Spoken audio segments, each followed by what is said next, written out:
Good evening. My name is Brian Ferguson, Chairperson of the Board of Police Commissioners, and this meeting will now come to order. Chaplain Kimberly Clemens, would you give her the invocation, please? She's on Zoom. Yes, sir. Thank you. Let us bow. Father God, I thank you for this day. I thank you for allowing us to come together, Lord, to do your work. Father, I ask that you bless each and every person that's on the board. Father, I ask that you continue to bless the citizens of Detroit. Lord, and I ask that you continue to bless the police officers. God, and I just ask that you come into this meeting. We invite you here.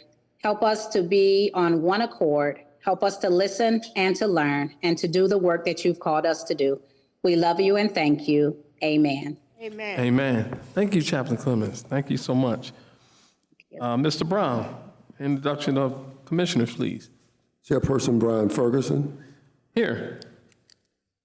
Vice Chairperson Annie Hope. Good evening, Vice Chair at Large. Commissioner Linda Bernard. Commissioner Cedric Banks. Commissioner Willie Bell. Present, District 4. Commissioner Willie Burton.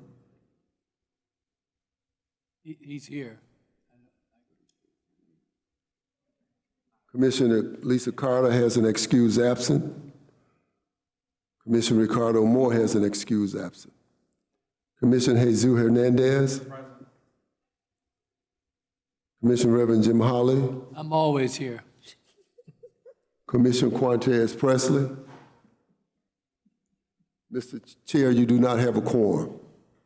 We do or do not? We do not. Do not. We do not have a quorum. How many do I need? We need 6. One. How many more? One. I go and get him, okay? Wait, we're going to grab him. He's grabbing him. He got him. I got 3 officers. I'm going to send a police officer out. He can go. Oh, here goes. Okay. Pickens. Yeah.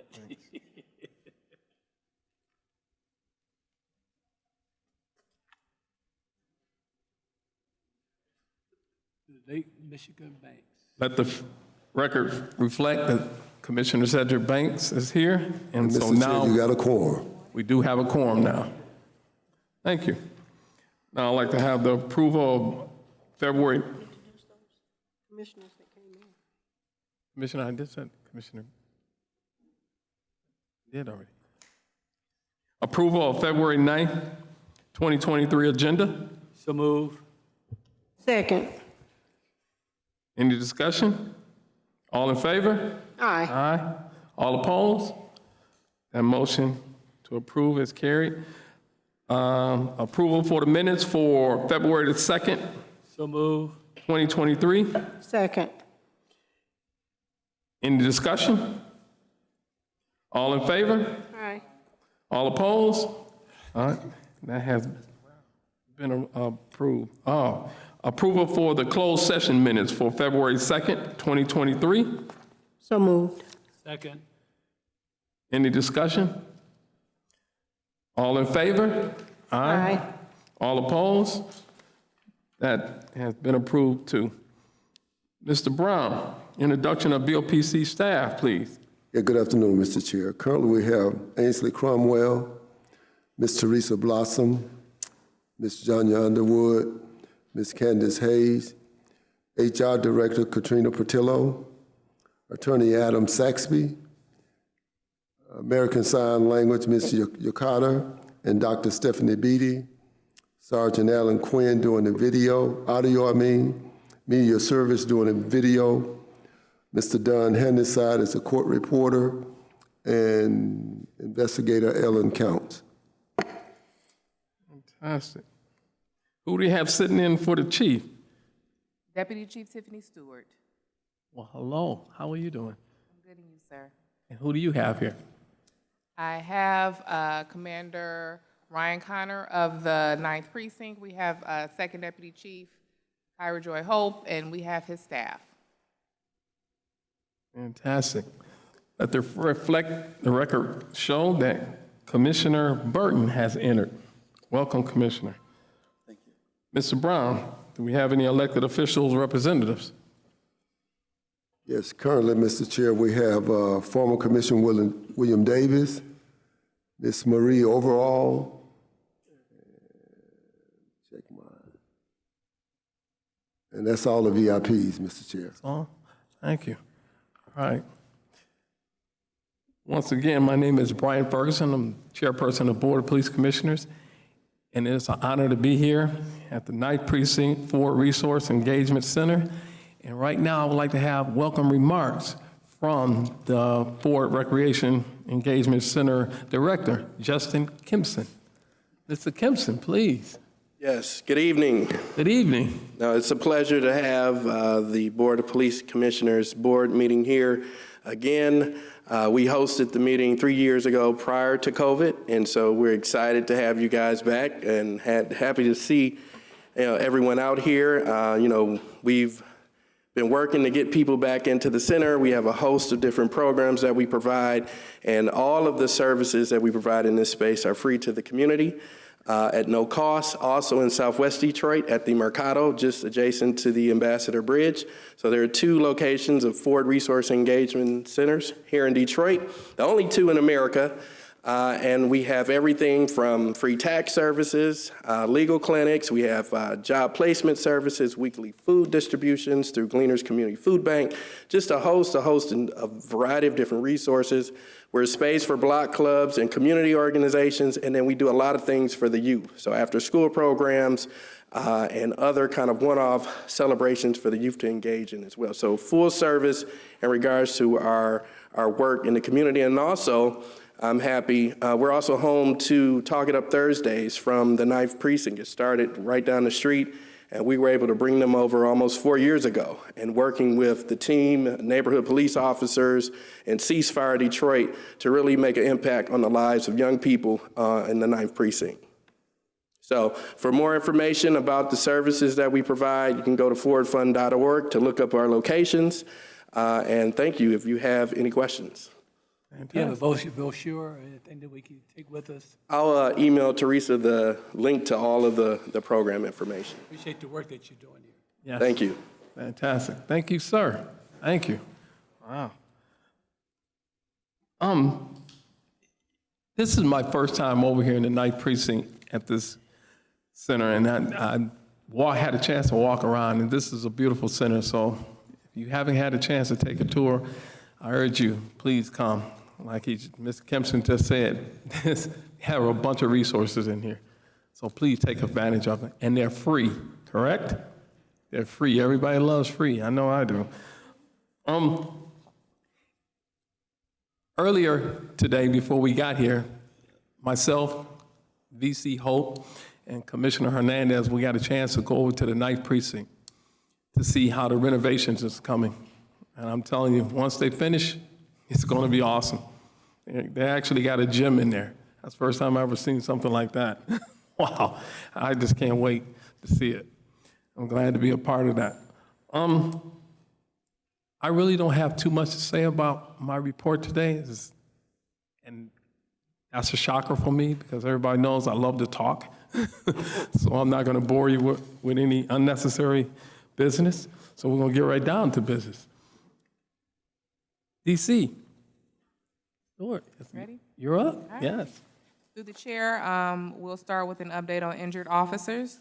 There are currently 3 members of the department who are disabled and recovering at home due to an on-duty injury. We have a sergeant from the 2nd Precinct, a police officer from the 7th Precinct, and 1 police officer from the 9th Precinct. COVID stats. We have 13 members are currently quarantined or isolated. Last week we had 5. 9 of those quarantined and isolated members are currently positive for COVID, and last week we had 5. Moving on to our crime data, as of today, we had homicides year-to-date, a 4% increase. That's 1 additional homicide from this time last year.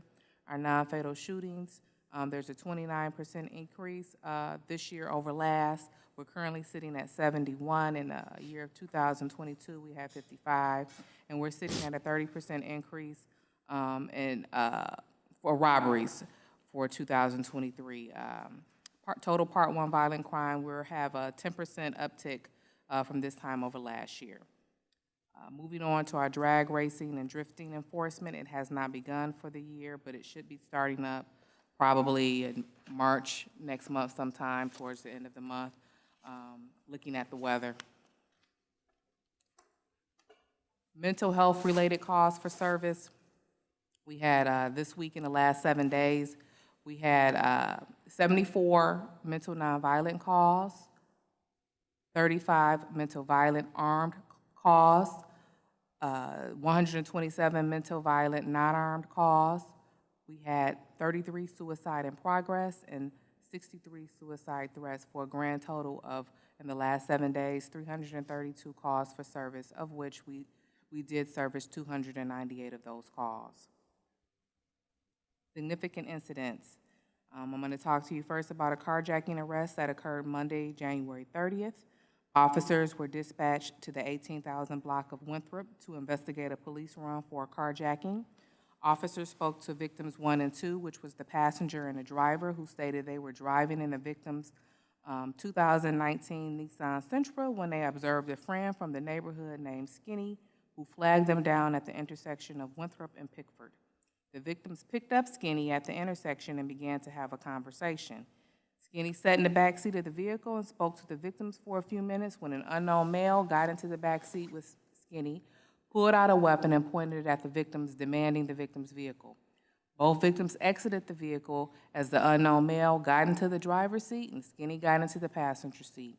The suspects then drove away in the victim's vehicle. Officers from the Detroit Police Commercial Auto Theft Section arrived at the scene and began their investigation. On Tuesday, January 31st, officers from the CATS developed information that the suspect known as Skinny was in the area of Winthrop and West McNichols. With assistance from officers from the 8th Precinct, the suspect was arrested at the scene. Upon arresting the suspect, officers also recovered a handgun from the suspect, who had attempted to throw the weapon as officers approached for the arrest. This investigation is ongoing by officers from CATS in an attempt to identify the other suspect. A warrant was submitted and signed by the Wayne County Prosecutor's Office for carjacking.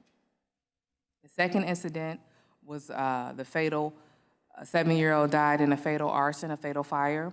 On Sunday, February 5th, 2023, Detroit Fire Department Ladder 26, Rescue 8, and Engine 54 were dispatched to the 15,000 block of Lindsay to battle a residential house fire at the location.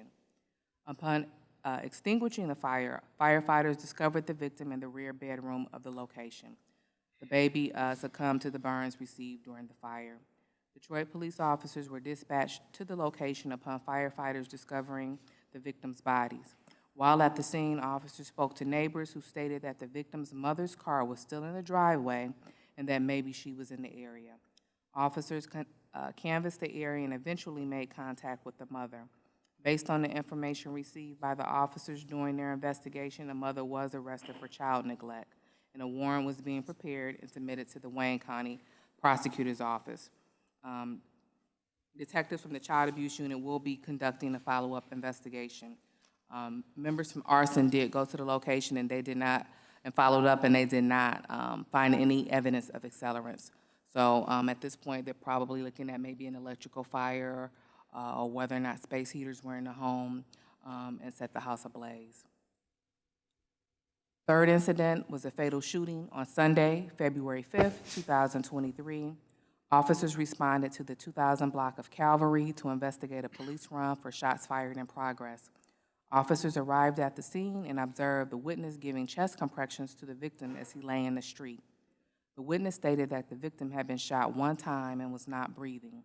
Officers and Medic 9 arrived at the scene and began emergency medical care for the victim. However, the victim succumbed to his wounds at the scene.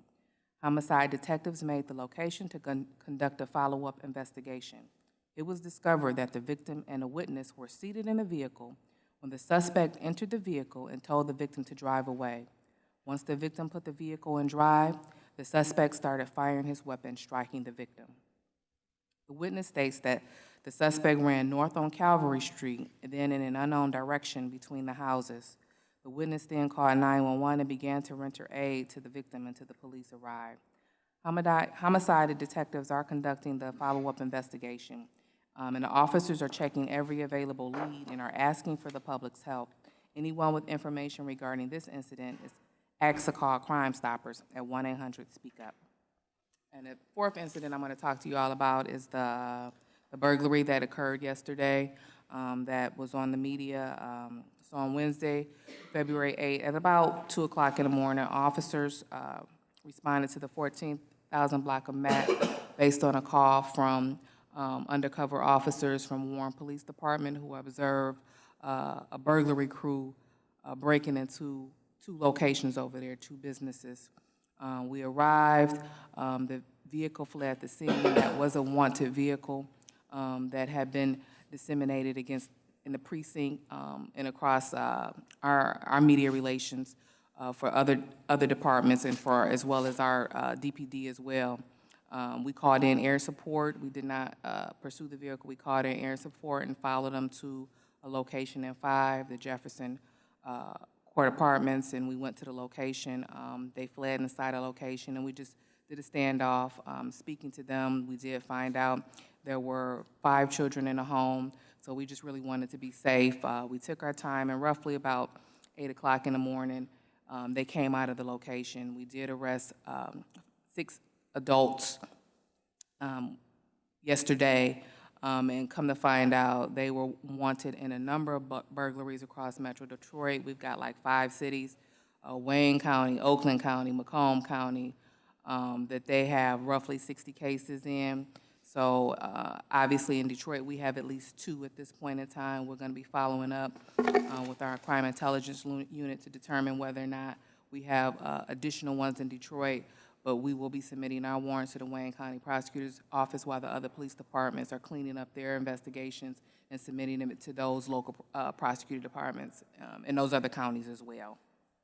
So just great work all around by, law enforcement, collaborating, and hopefully we can get these guys off the street and give these business owners some reprieve around here.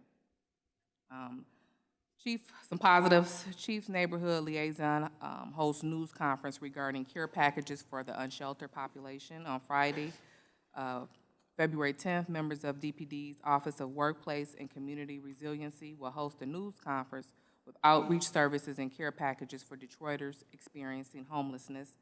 DPD, in partnership with Detroit Wayne Integrated Health Network, filled 235 care packages, 125 for women and 110 for men, with essential items such as personal care products, hand warmers, hats, gloves, socks, and other needed supplies. Additionally, each care package includes a resource card for local services.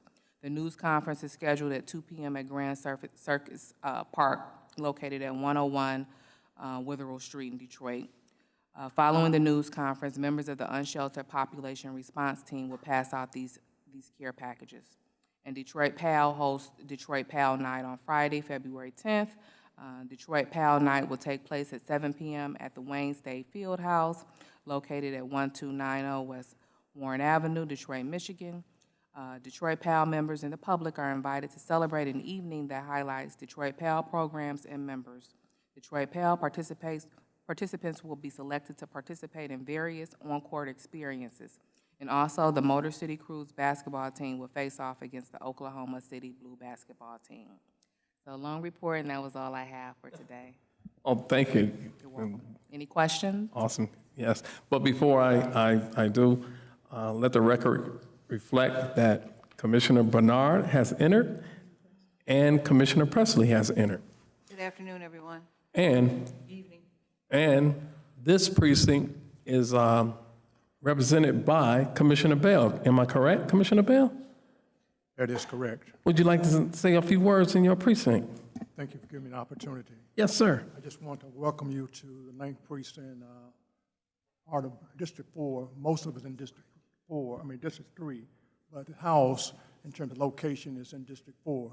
And I just want to report out that also this was my last precinct assignment of the 9th Precinct before I transferred over to Office of Chief Investigator. So I have strong ties with this precinct.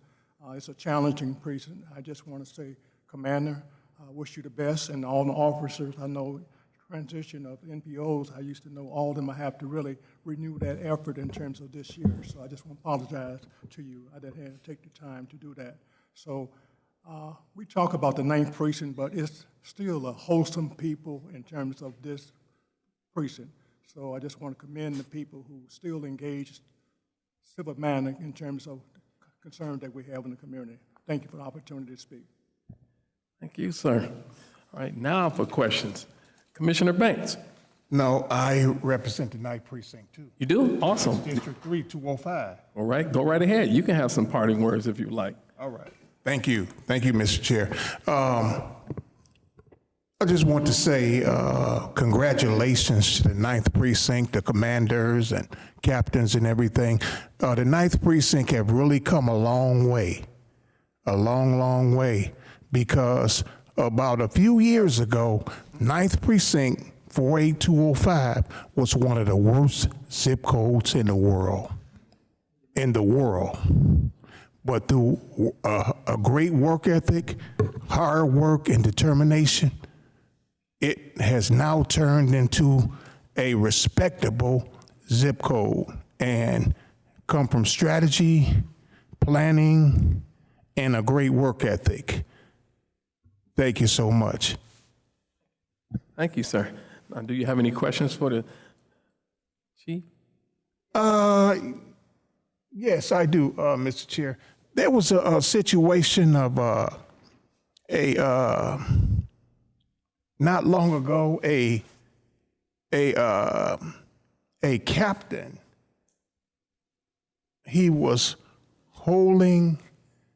The captain was holding a gentleman. He wouldn't let him go just recently. I think it was recently. He wouldn't let the young man go. I think he was 19 years old. He wouldn't let him go. I think the commander had called and told the captain to let him go. He still wouldn't let him go. What is going on? Are you aware of that situation, what is taking place? No, I'm sorry. Unfortunately, I'm not. Huh? I'm sorry. Unfortunately, I'm not. Okay. We'll see if we can't get that information for you, though. Okay, thank you. All right. Commissioner Hernandez. No questions, thank you. Commissioner Bell. No question, thank you. Commissioner Holly. Not a question, the other question. Thank you, Mr. Chairman. And thank you for the report as well. The person that was somebody got in the back seat and hijacked. Was it a random or was it a target?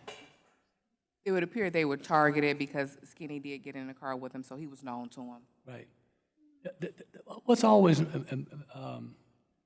my curiosity when we are pursuing someone, then you say we call the helicopter. Mm-hmm. I mean, I'm pursuing. I decide not to pursue. So I call the helicopter.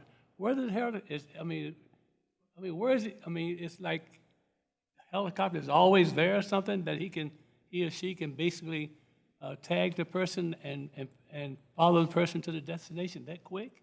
Yeah, helicopters are pretty quick. We typically have someone working for any critical incidents, and they get up and out pretty quickly, probably 10 minutes or so. It doesn't take long because, you're in a helicopter. Right. And so it's between the coordination between what's on the ground. Yes. That's really interesting. Yep. That's really, and from all indications, you guys do really well in terms of apprehending as a result of this. Like 80 to 90% of the time. That's great, if I must say so myself. The helicopter units run out of our metropolitan unit. And sometimes they're just on air patrol, too, believe it or not. Then finally, and I thank you for your patience with me, there was the 6 or 7 persons that was in the house. There was standoff. There were some children in the house. Yes. And so and they had about 60 cases in terms of the number of offenses that was going on. But to what relationship did the children have with the people that are doing the robbery? So one of the suspects who fled knows someone who lives in the apartment. Okay. So just known to them. I'm not sure whether or not they're related, but they are known to them. So that's why they felt comfortable going and staying until we came out and negotiated for them to come outside. How many children were there? About 5? 5, probably, when I looked at them, around 10 and under, because they were little kids. Right. And you should be commended. No one got hurt, you know, based upon the pursuit and so forth. Thank you so much. Thank you, Mr. Thank you, Chair. sir. So this is a public service announcement. If you're gonna do crime here in the city of Detroit, don't, because once that helicopter get up, you might as well just pull over, because it ain't gonna run out of gas. Trust me, it ain't. Commissioner Presley. Thank you, Chair. No questions. I just want to make an announcement. When I was on my way in, it pains me to say this, but a Kappa Alpha Psi license plate, you left your lights on. It's a Ford 5 Club. So just don't want you to leave here without your battery working. So if that's your vehicle, your lights are on. Yes. That's the way captains roll. Yeah. Got it.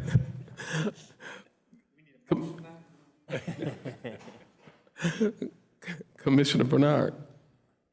Trying to try to speak to you because there's a feedback and an echo on the mic. It's good to see everyone this evening. I just have a question for you. I am a big film person, and there is a movie out right now called She-Ball, S-H-E, for girls who play basketball, She-Ball. And the guy that's the star of it and that is very prominent is the guy who also hosts The Masked Singer on TV. What's his name? Somebody in the audience help me. Nick Cannon? What? Nick Cannon? I didn't hear you. Nick Cannon? Yeah, Nick Cannon. That's who I was trying to say. Thank you so much.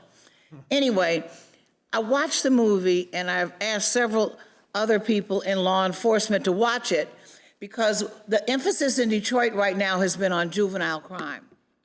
And you see, and also Chris Brown is in a lot of people that all of us would know that are all artists that are all in the age group of people that people think are criminals. And in the movie, you see how to stop juvenile crime, how to stop youth crime. And I don't want to tell you exactly how it ends, but how they do it is by engaging youth and having activities for them that they really like. I mean, and at one point, Nick Cannon tells the guy, like, I'm next to Commissioner Presley right here. And he comes in the gym, like in here right now. And of course, he's packing. And he said, man, you know, this is a weapon-free zone. This is a violence-free zone. Can you give me your piece? I'll keep it until you're ready to leave. And you watch this interplay between young men and young women who are used to addressing issues through, you know, might. Might makes right, violence makes right.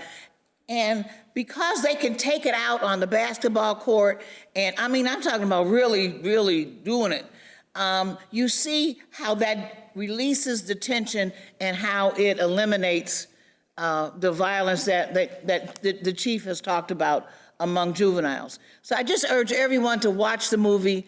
Let us know what you think. If you think there's ways we can do this kind of thing in Detroit, well, you know, it's just a judgment-free zone. You carrying, but when you come in here, you gotta let it go.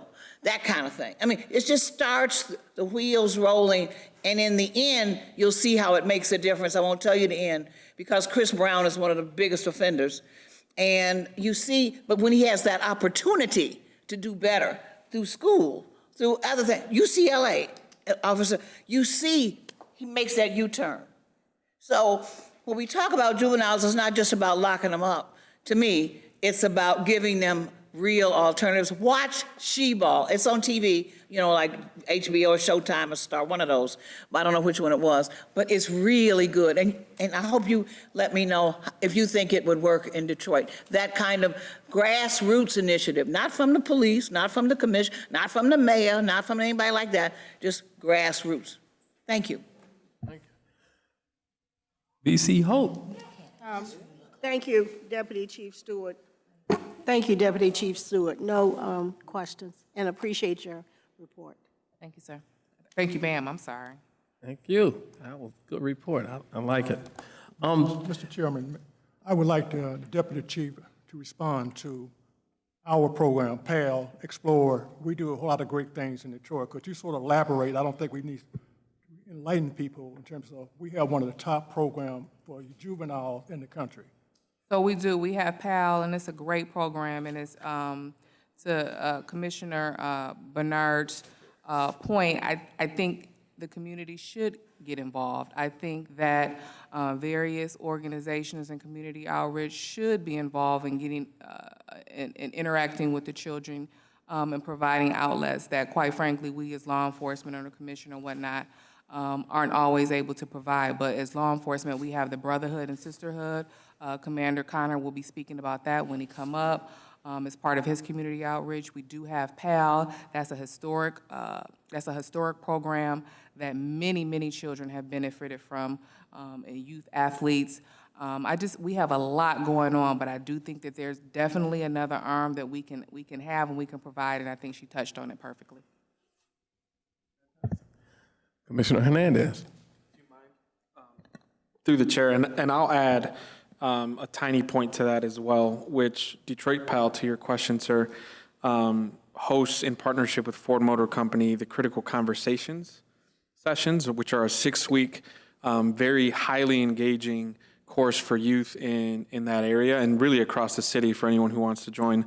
But Detroit, the interesting thing about Detroit PAL is Detroit PAL has been so successful that they are constantly benchmarked across the entire country. And so that Critical Conversations program, which launched here in Detroit, has now been expanded to Buffalo, to Memphis as of about 2 weeks ago, I think it was maybe, as well as Houston. And there are going to be opportunities moving forward to explore other cities such as Chicago, St. Louis, and others to expand that program. So great work on the Ford Fund side. Obviously, I'm a little biased, but great work on the Ford Fund side. But more than anything else, it's Detroit PAL. So to your point, Commissioner Bell, it's wonderful work. Commissioner Burton. Through the chair, I just wanted to say it's great to be at this community meeting, and more importantly, it's good to see that the community is engaged and here at today's Board of Police Commissioners meeting. So I want them to know that we are working for them, but it's good to hear from our public.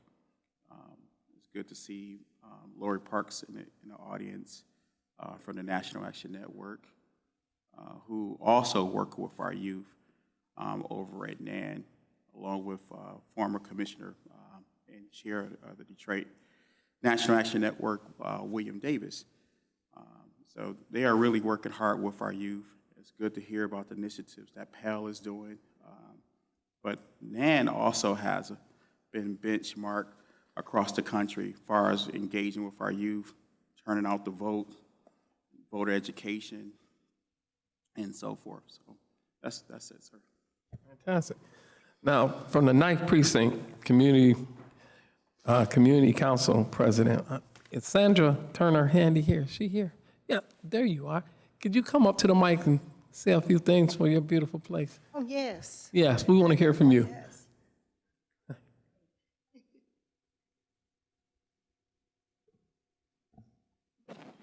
Good evening, everyone. I'd like to welcome you here to the 9th Precinct. I love it when you guys come over here. We're doing some awesome things in this neighborhood. As you know, we do have a new commander over here that we're working with over here, and we are really, our MPOs over here have really supported us as we try to transform our community. As you know, we have a very bad rep over here as being the most violent zip code in the city. We're changing that. That's not how we are anymore. Our community is coming together. We're really rebuilding and transforming our community and making things look nice in order to repopulate our community and drive down crime in our community. Our commander and our officers over here have been doing an awesome job in reducing crime over here. And we're just thankful that they have been given the leadership to really come into community and do what they need to do. We're not one of those people who say, oh, no, don't call the police. Yeah, we're going to call the police over here. And because they work with us and not against us over here. And we're thankful that the police commissioner and the commander and the chief of police, and the chief of police has allowed the commanders to really do the work that they need to do, especially here in the 9th.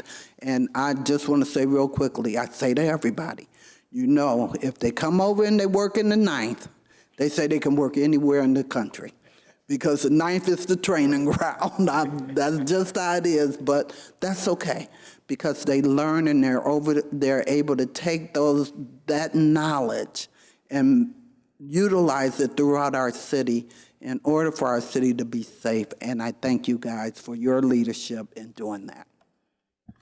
Thank you, Ms. Turner-Handy. It was a pleasure meeting you. Thank you so much. May I come in? Yes, go ahead. Okay, thank you again for coming to the mic and sharing your enthusiasm for your community. And what I'd like to share also is when U.S. Attorney Eisen came over here at the meeting, and that community was very, very focused as to the job they wanted her to undertake. And when because if you recall, she was here to, I guess, arrest folks if they got caught with illegal weapons. This community had a list of criminal impact on the community that they wanted her to undertake. And personally, she expressed her enthusiasm and respect for your community. Fantastic. I'm going to move on to oral communication. Mr. Brown. Yeah, good afternoon, Mr. Chair, this honorable board. Currently, we have 9 speakers, and we have 2 in attendance, so I'll start with those 2. Ms. Kathy Montgomery, followed by Ms. Laura Parks.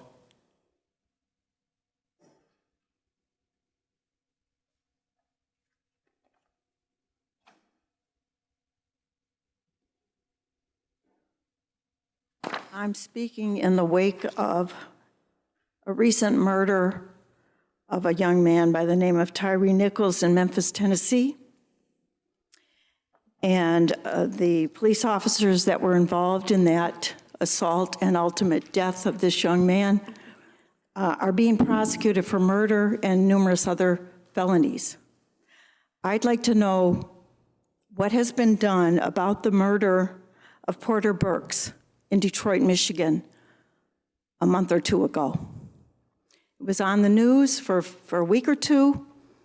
Police officers, I believe, were suspended with pay. And to my knowledge, no criminal charges have been pressed. I'd like to know if this board has reviewed the body cam video or any video related to that killing of that young man who was mentally ill, having a breakdown, and allegedly threatened the police officers with a pocket knife. When I saw the video on the news, the part that was shown on the news, he was at least 40 or 50 feet away from the police officers. And in my mind, he was not a threat to those police officers that shot him to death. And if this board has not reviewed that video yet, I insist that that is your job. Your job, you were elected to protect the community from police officers who abuse their authority. And in my mind, if those officers were not at an imminent threat, they had no right to shoot and kill this young man who was having a breakdown. And I'd like to hear comments from the board afterwards to answer some of my questions. Thank you. Ms. Parks. Thank you. This board has reviewed it. Has reviewed the body cam footage. She wants the community to view it. And Can't speak on that. I agree with her. I can't speak on that. Only thing I can speak on, this board has reviewed the body cam footage. The community has not. I can't speak on that. I can't speak on it. But I'll just let you know that I saw the body cam footage.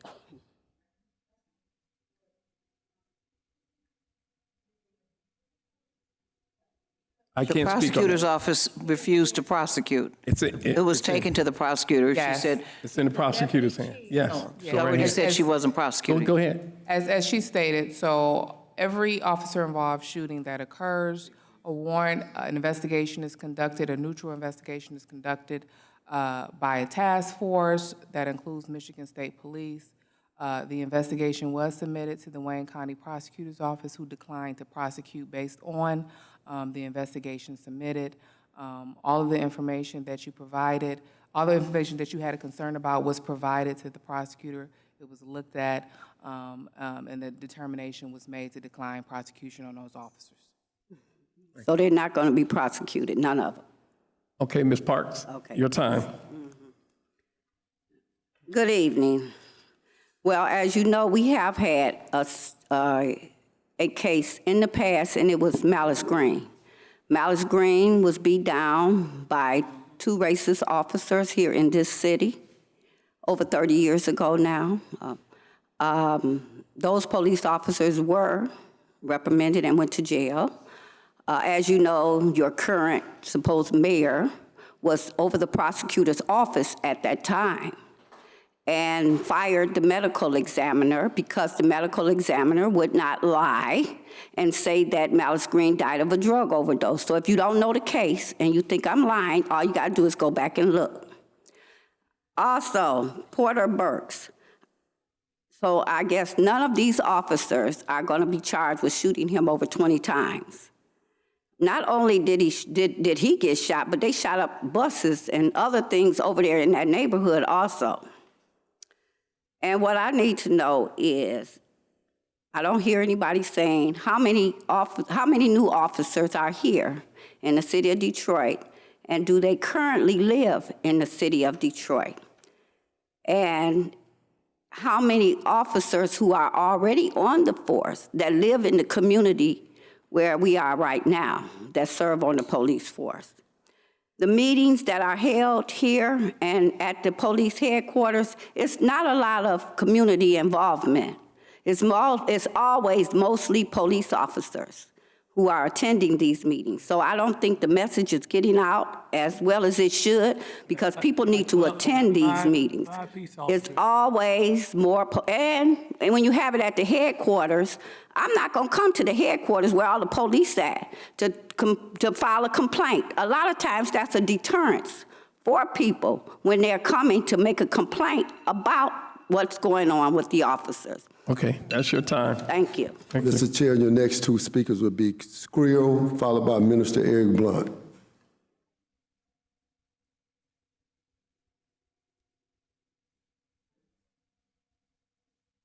Griot?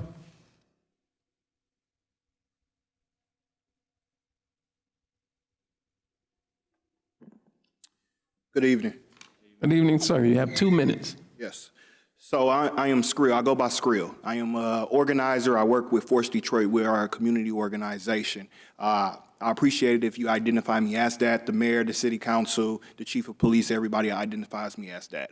I work with Force Detroit. I've been hearing a lot of concerns around the community violence. Our organizations leads not just locally, but also nationally around models that implements community-based violence solutions. I will leave some of our proposals and our information in regards to our reports that we have put out over the last couple of years around violence within inside of the city of Detroit, but also nationally. This model is called CVI, which is a community-based violence intervention program, providing wraparound services for those who are either directly impacted or are engaging in violent issues. Again, this is a national thing that is happening. Violence is no longer a public safety epidemic, it's a public health. If you go to the CDC website, it shows you around ACEs, at-risk childhood behavior. Also, if you go onto the Biden administration, they have just made a $1 billion investment through 16 jurisdictions. I have traveled all around the United States studying from Oakland, California, to New York, to Washington, D.C., to Chicago, which is right next to us, these different types of models. We have been advocating for a while around CVI to be implemented inside of the city of Detroit. in regards to the public health aspect so we can provide direct services. Commissioner Bernard, what you describe is wraparound services and direct services that only a public health aspect can provide for that. So this type of work should be housed inside of the public health aspect, and we need accountability to our police board to make sure that these initiatives that are community-based and driven are provided the proper necessities and resources to provide. So I will leave these reports in the back for you all, but you can go on our website at forcedetroit.org. Minister Through the Eric chair. Blunt. Through the chair. Yes, hold on for a second, Mr. Brown. Go ahead. Did I understand that your resources are at the back? They're right here. I'm going to leave them because I have a national call I got to get on at 7, but I will leave them in the back, our reports. Thank you. Can we have one? Thank you. And if you can always go on our website, forcedetroit.org. We have multiple reports, but this is our newest report. Thank you. All right, Mr. Brown. Thank you. Minister Eric Blunt.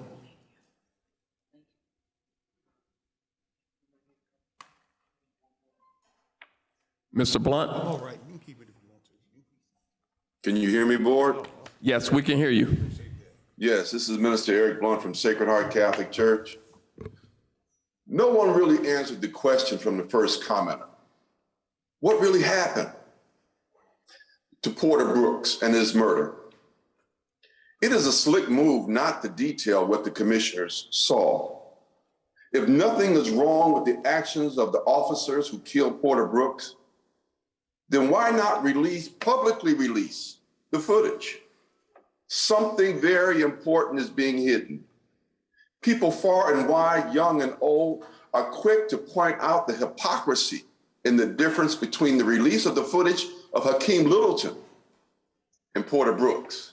And I'll remind you, the complete video footage of Hakeem Littleton was released within hours from start to the last bullet. But no, silence is betrayal. Silence is consent. Silence is violence. And I say to you, this is what this board is inflicting upon the citizens of the city of Detroit. This board's silence in the face of the most powerful Black woman in this country, calling out the marching orders in regarding to police reform. Vice President Kamala Harris clearly stated that passage and enforcement of the George Floyd Justice and Policing Act is needed now, but this board will never state whether or not it even stands with Vice President Kamala Harris. Instead, this board continues its corruption by issuing a press statement this Monday, stating a lot of stuff, but always including a lie, a falsehood, a misleading statement that this board is a national leader in oversight. No one is saying that about you but you. Chairperson Ferguson, your opening statement only spoke to your visit to the renovation of a precinct. No questions to the chief about anything but crime. Mr. Chair, your next three speakers would be President Buffton, followed by caller with the last three numbers, 315, and over with.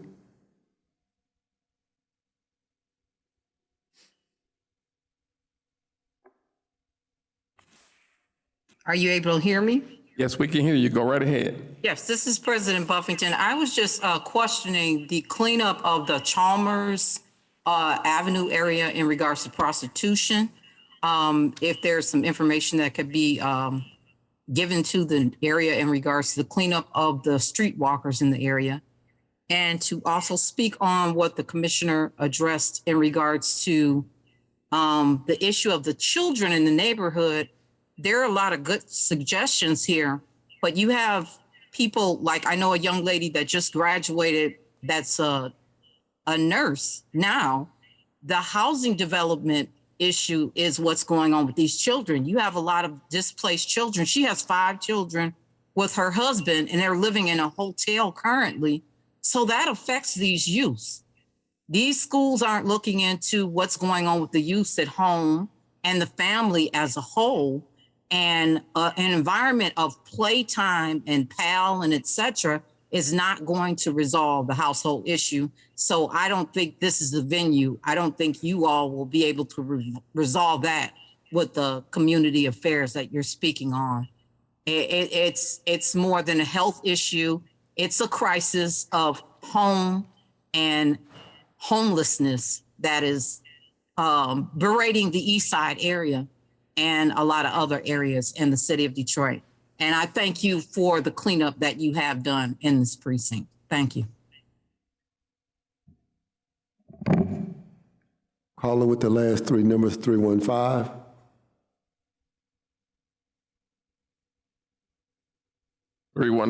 Go right ahead. 8315 here. Yes, we can hear you. Go right ahead. Thank you. This is Theo Burton, co-founder of Hood Research, organization founded by your former police commissioner, Reginald Crawford.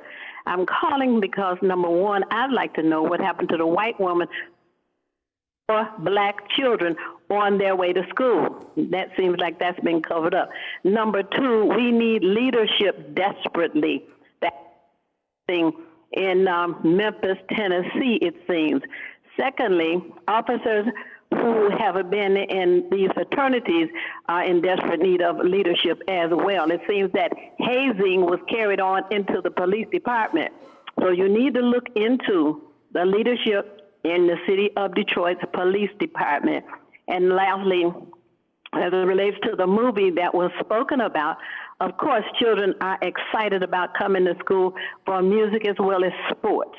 And they were also happy to come to school for the wood shops and the metal shops and the other vocational classes that introduced them to possibilities after they graduated from high school. Many of those have been removed. So that's something that people need to look into. And tutoring our children, if students are taught badly, they make bad decisions. Tutoring is important, and the number to call if you want to call a Let's Read program is 873-7490. That's 313 Detroit Public School, the Let's Read program. The more tutors we have for our children, the fewer children will grow and end up in prison. Thank you. Over with.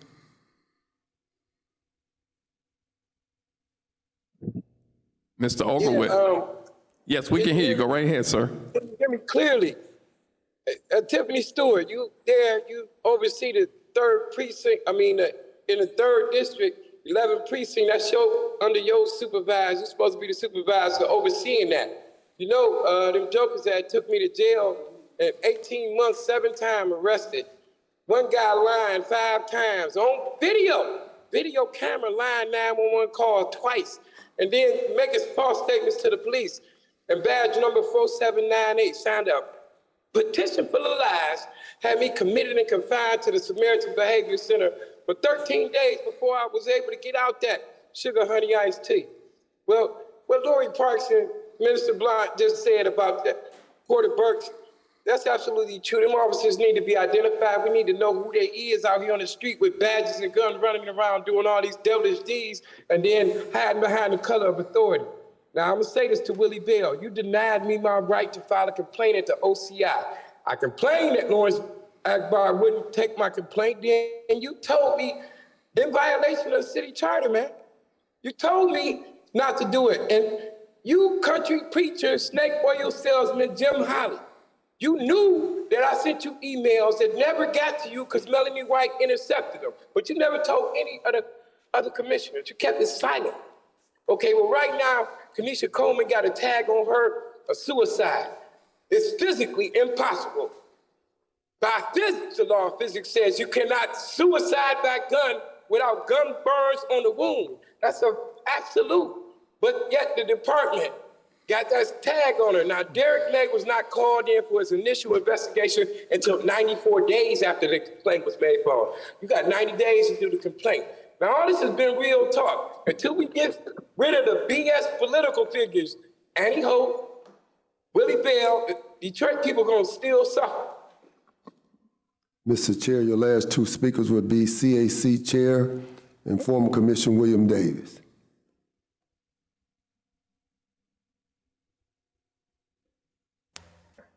Well, I'm hearing from some of my favorite people tonight, And if I wasn't under the weather, I would love to be there. I'm joining those who I've heard from and seen in person.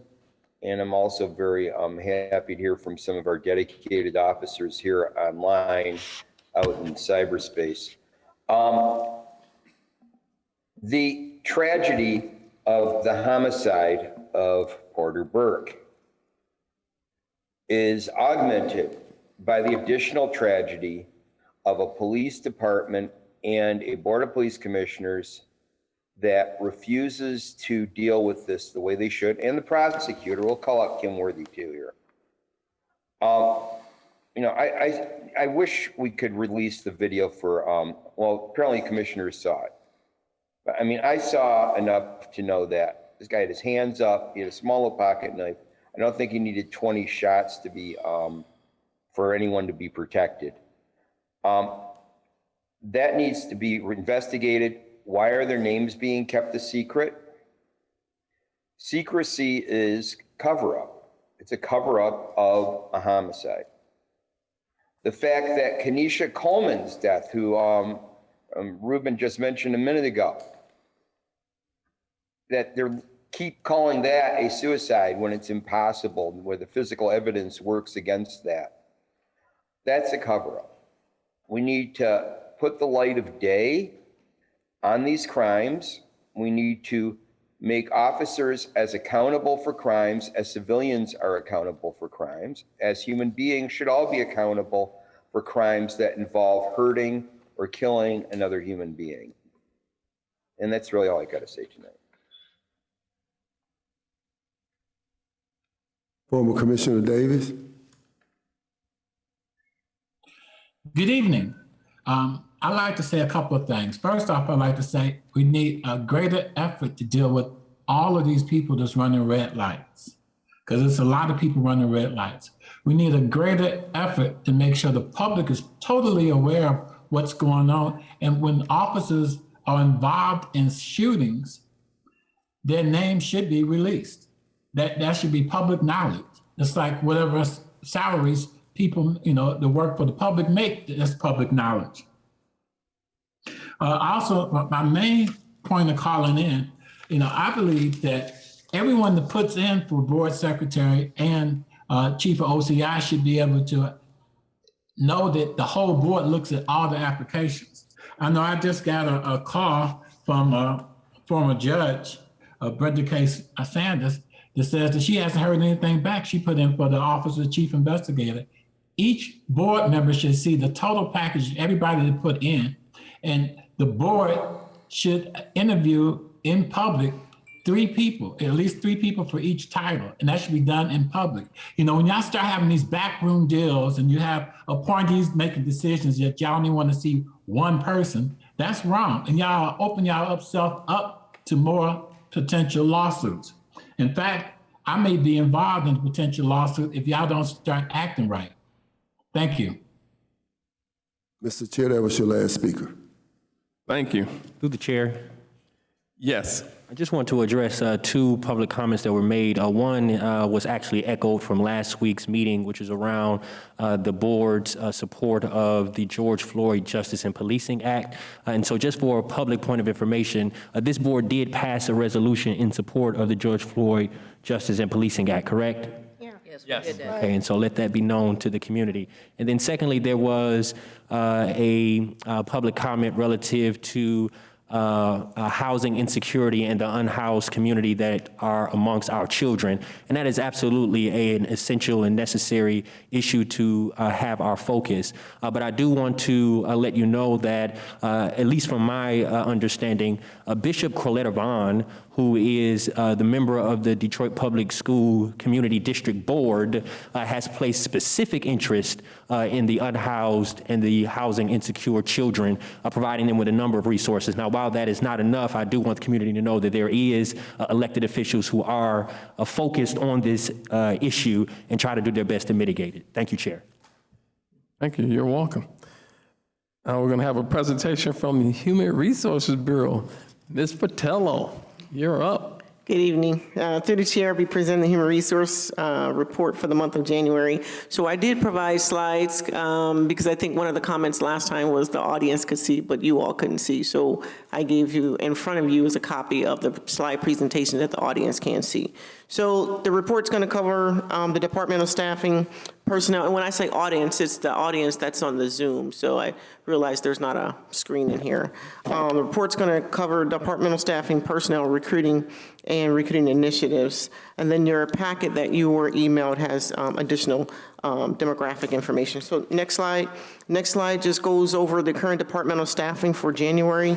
For the department, we were filled at 87%.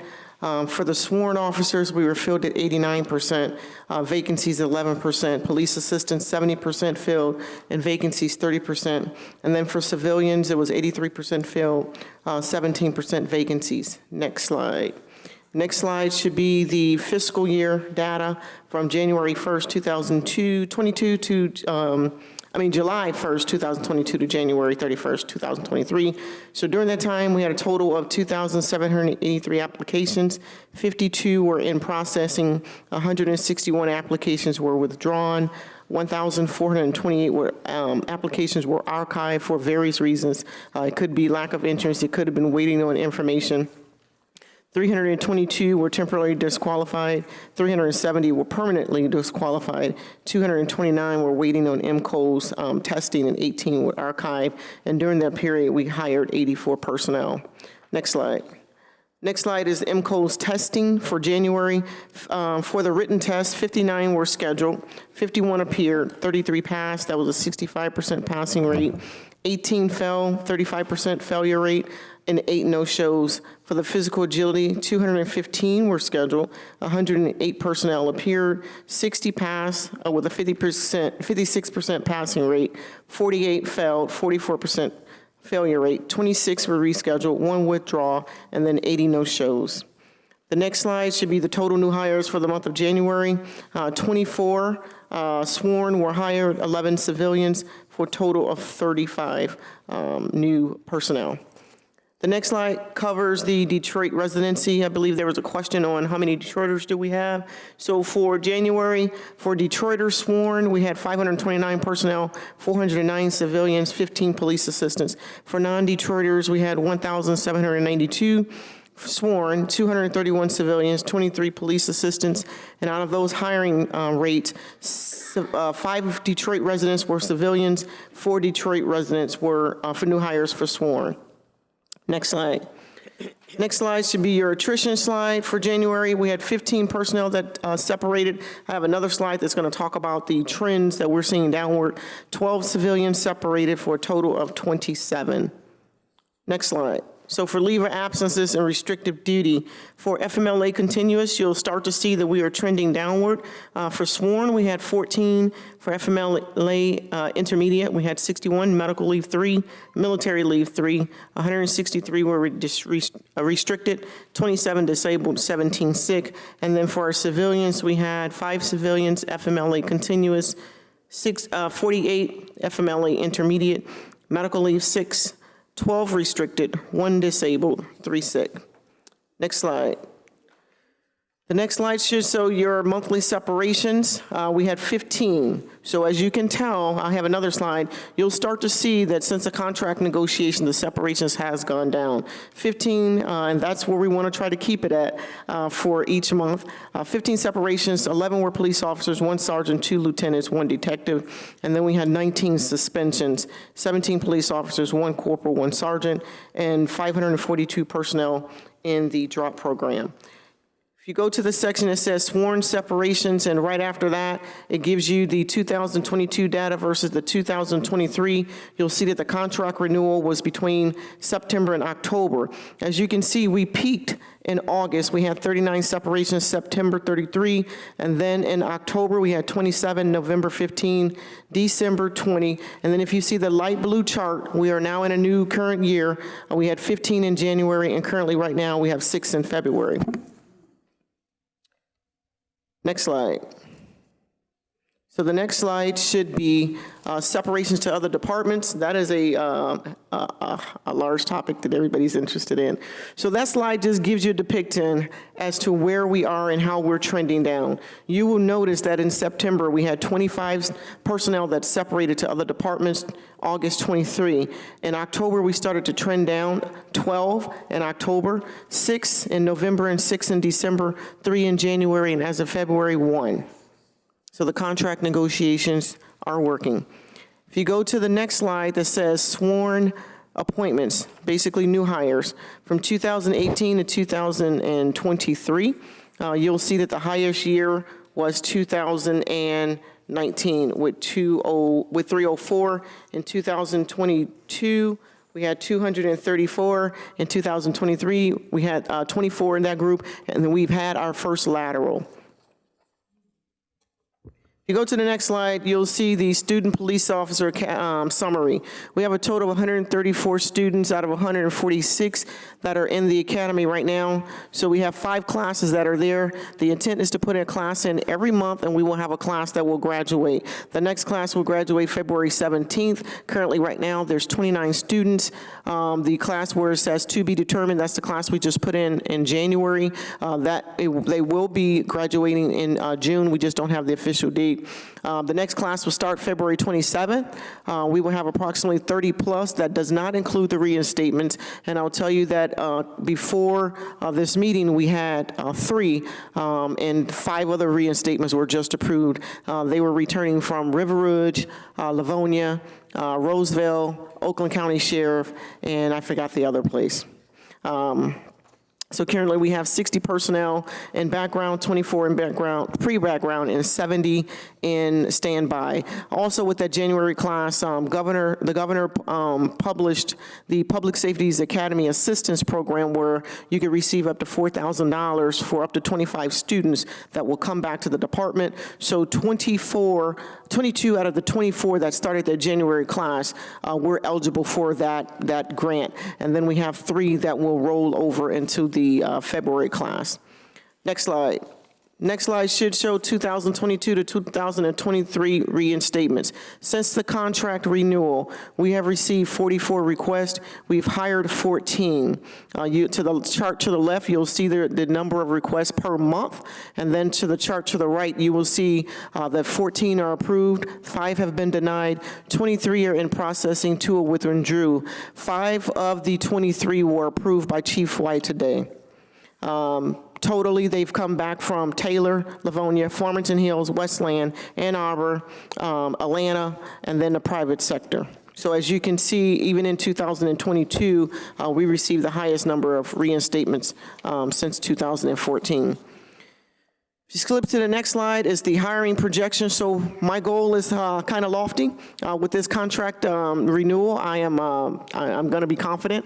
Our intent is going to be to hire over 300 police officers. The way we're going to do that, we need to put 40 candidates in each recruiting class, or we need to have a culmination of 40. So that could be 35 or 30 and 10 reinstatements. They will add to 40. We need to attend over 40 to 50 events. We need to receive 600 applications a month. That's about 150 applications a week. We believe out of that, 300 to 350 will be scheduled for the physical agility test. We know about 50% is going to show up, and out of that, about 75 is probably going to pass. With that being said, we'll take the 75, approximately, they will move on to the written test. Approximately 70% of that will pass the written test. That gives you about 52 to 53 candidates a month. With a flex, if we can get 40 out of that, we will be sitting pretty good. Some of the things that we plan to do, or some of the resources that we have at our disposal, is technology. We're going to be going on, embarking on another media campaign. We're going to be looking for, we're already doing it, career fairs, recruiting events, strengthening our partnerships, working with the physicians as well. So some of the individuals that were previously probably disqualified for suitability, not mentally, emotionally, but they might be coming up on their 1 year, their 2 year. We're going to go back and engage them because some of them was just employment history or suitability, like what demographics have you been in, what's your work history and things like that.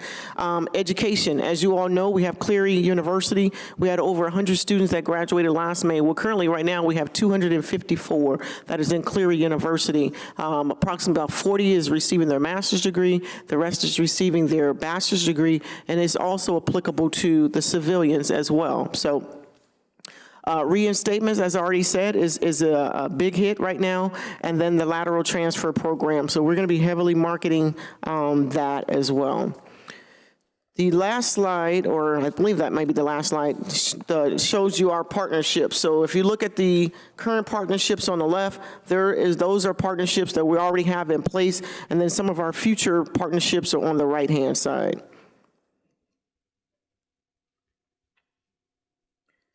Pending any questions, that concludes my presentation.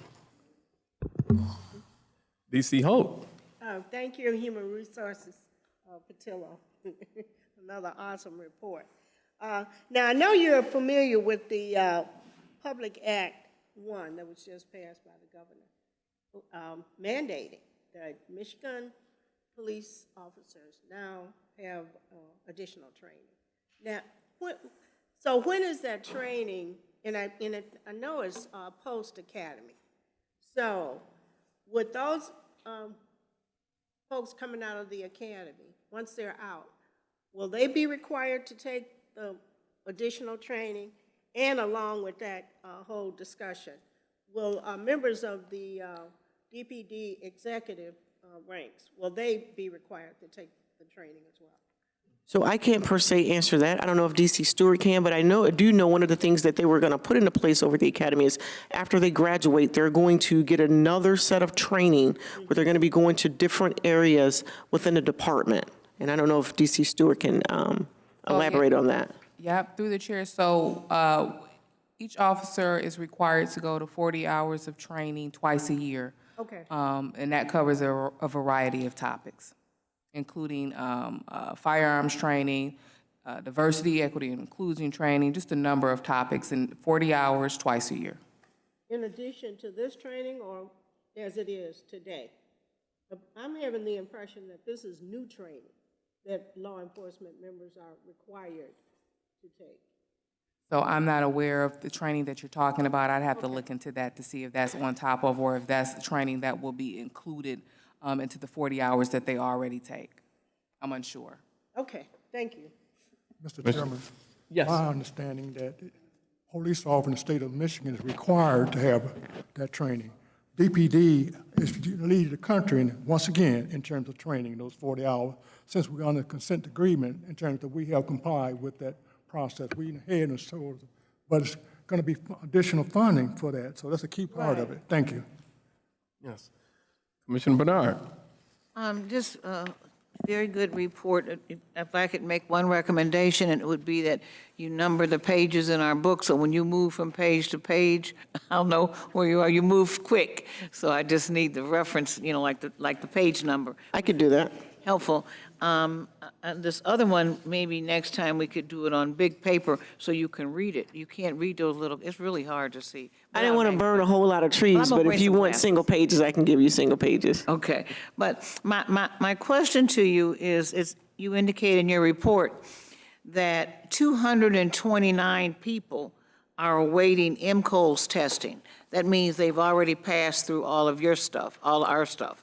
No, ma'am. That means that they're being contacted. So they submitted their application. They're being contacted to be scheduled for the physical agility test and the written test. So that's what awaiting testing means. So that's like 229 people. How soon can that test be arranged? So we are arranging them. Some of them, we get them arranged. We started testing twice a week in the physical agility part. And then on the written test, we do those on Saturdays, but there was everybody did the holiday shutdown, so there was no testing during that week. So we're making up for that. Because that's a big chunk of people. Yes, it is. That we could move into the force and into serious training if but we got to. Is there anything that you need the board to do or the administration to do? No, ma'am. You need people to work on Saturday. What do you need to do to get rid of the backlog, like we do for the complaints? They're being scheduled. I don't have the results of Wednesday's testing. There was a test yesterday, and then we have quite a bit that's going to be lined up for Saturday testing. But please let us know if there's something that we can either talk to the chief about or do something to get rid of the backlog. The chairman does not like backlogs at all, so we need to move it. Yes, ma'am. And get these people on the force if they can Understand. pass MCOs. You're right about that, Commissioner. Don't either. Commissioner Presley. Thank you, through the chair. First is a point of clarification to DC Stewart. That 40 hours, is it 40 hours twice a year, or is that 40 hours split twice a year? I'm trying to get if that's 40 hours collectively or 80 hours. 80 hours. Okay, thank you. And then my questions, again, excellent report. My first question is relative to one of the public comments that was made relative to the demographics. Obviously, I'm sure that they are satisfied to know the residency of the officers. And your reports are already so very detailed. I hate to add another layer to it, but maybe biannually, twice a year, or every other year? I always get that mixed up. But twice a year, maybe giving the data by zip code or precinct? Yes, so I owe that to you. We did start that 2 BOPCs ago. It just was not included in this report. But that was a request of Commissioner Look at that. Hernandez. Just so So awesome. we'll probably have that for you tomorrow. Well, thank you. I'm sure that. And it's by precinct. Excellent. I'm sure our public commenter will appreciate that. And then lastly, with your lofty goals in 2023, what would you say is your greatest challenge? What is a challenge that you believe you might face in trying to reach your 2023 goals? So we're doing a little bit of restructuring. We need more people, and we're doing that. The chief is helping us with that, just getting more people out there with field recruiting. That's one part of it. And then just continuing to build partnerships, going beyond the schools. So, just building relationships or rekindling relationships that might have been there prior to COVID and somewhere along the line went away. So we're just rebuilding that. We're going to colleges. We're even working with Michigan at Work, Detroit at Work, Job Corps. Matter of fact, I was on a phone call yesterday with the Workforce Development. Job Corps wants us to come in once a month. They actually have a Homeland Defense program that no one knew about. And so they have about 40 students enrolled in that right now. And I didn't know they stayed on site as well. So we're going to start to go in there once a month. We're going to we've already started with some of the historical Black colleges. We're strengthening our ties with Eastern Michigan. Wayne State has invited us to a few career fairs, virtual career fairs, heavily targeted military as well, because we realize a lot of them are returning from deployments, and a lot of their commanders and captains have reached out saying they're not going to be employed once they come off active duty. So for some of the military brigades, it's going to be easy for them to come over to the department, and so we've been heavily recruiting them as well. So. Excellent. Thank you. Commissioner Banks. Yes, thank you, through the chair. Director Patello, you say 322 people were disqualified from the academy. Why was they disqualified? Yes, sir. So a correction, they were not disqualified from the academy. There could have been 1,000,001 reasons why they were disqualified. So the 322 that were disqualified, so there's a difference between temporary disqualified and permanently disqualified. Permanently disqualified could mean that they were disqualified by psychologists that we have, meaning they had a mental or emotional, there was something in their background that deemed them unfit to go into the department. So most of those can come from that, or it could have been an arrest history. There was things specific in their background that they were disqualified by MCOs.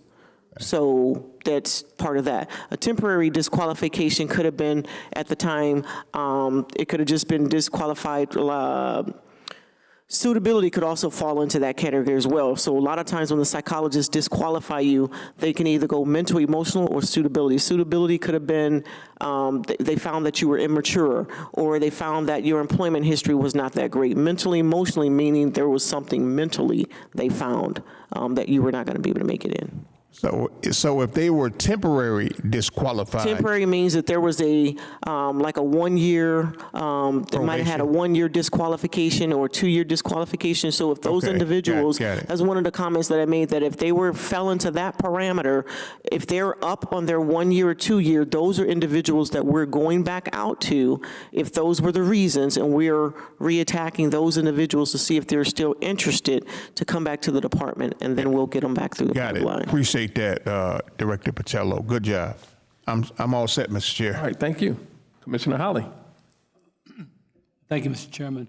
Mr. Patello, it's my understanding that the big challenge that we have is not in testing or in reading and comprehension, but it's really the physical agility.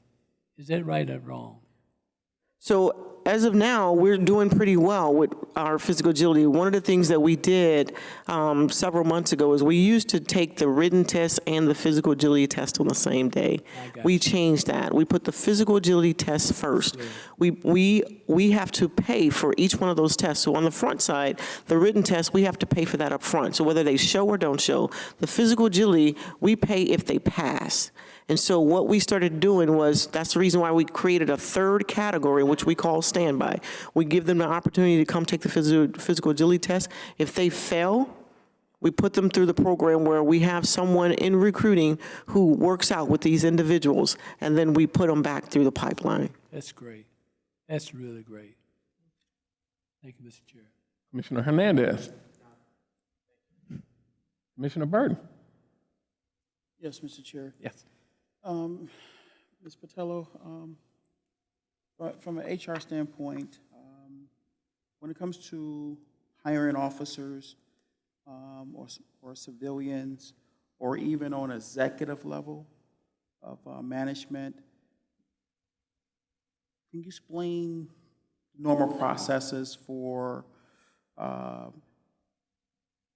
interviewing processes, like how many interviews would it go on, 2 or 3, or do you see some of those being decided by one entity? So that's a loaded question. So let me start with the sworn side. So for the sworn side, there's an 11-step process that you go through.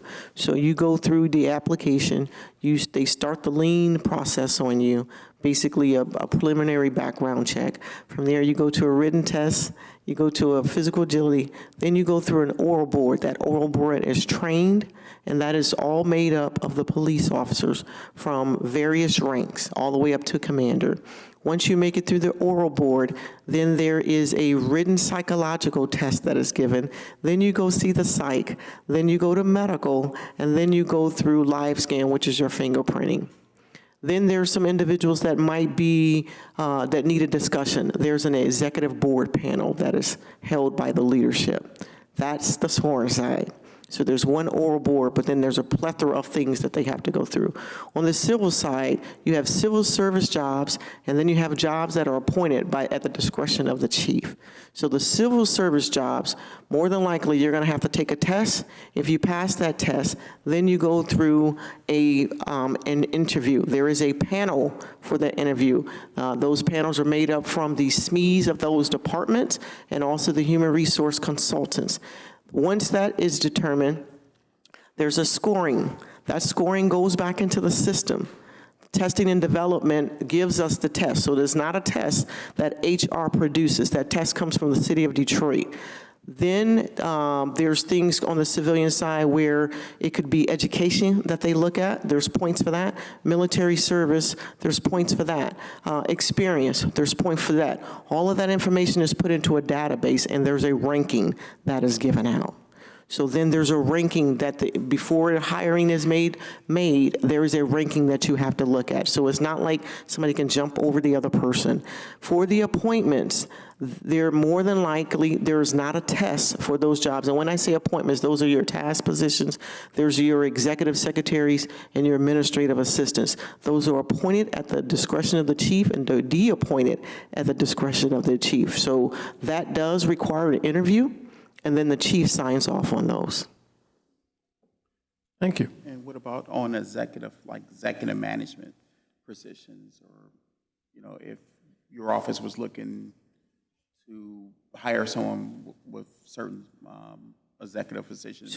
So it depends on what kind of executive division. So we have executive managers, and I can tell you as far as the executive managers that I've seen, there's an interview process, and then more than likely they're going to go in front of the chief and whatever panel that he decides, and then there's a depending on how many people apply for that position, there's going to be a rack and stack of those individuals based on their experience, based on that resume, and then before any decisions are made, their references are going to be contacted. So everything's going to be, there's a background check. So civilians go through a CGIS, an RMS, and a lien, and a social media check as well. So every individual is thoroughly screened before there's a decision made on that.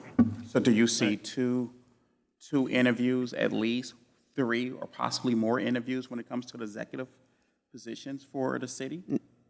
So it depends on, so I can't speak for the city, I can only speak for DPD. Sure. Speaking for DPD, it depends on the position, the executive position. So they might have one screening based on, if I, say for instance, I may sit on that board, but the finals, if there's a final interview, the chief has the right to conduct a final interview with whatever panel is going to be made up with the chief before a final decision is made. So I don't know if there's a specific job that you're looking for, but there has not been many executive positions since I've been here. There's been a diversity, equity, and inclusion. There's been a director of media affairs, and that's pretty much, and I think an executive for management resources, but that's about all the executive positions that I've seen. How many interviews do an officer goes through? Officers go through as I said, they go through an 11-step process. 11 steps. So they go through an oral board, they have to go through a psych screening. But all the way through, they're going through some type of screening because they still have to make it through the background check. So you can make it through the psychological screening, but your background may come back negative. Commissioner Hernandez. Thank you. Through the chair, I'll actually answer the question because it's informally directed to me. So I'll give an update once again for maybe the 4th time on the hiring process for board secretary and chief investigator. Every process that we're following is entirely consistent with city HR practices and guidance. Guidance is the key word there. This is not a process that myself or any other commissioner has made up or invented out of thin air. It's consistent with legal practices and guidance from the law department as well. And that's why I entirely feel confident in that process. The discretion for an executive position that is appointment-based is exactly what we're doing, which we're hosting these meetings, or these interviews rather, in-house, in committee. There was plenty of opportunity to have feedback provided to myself, to Chair Ferguson, to others, which that was not the case. We have interviews scheduled tomorrow morning, which I think is very irresponsible to try and suggest otherwise less than 24 hours from when we have those meetings scheduled. There's been a lot of work from city HR and the law department already to get us to this point.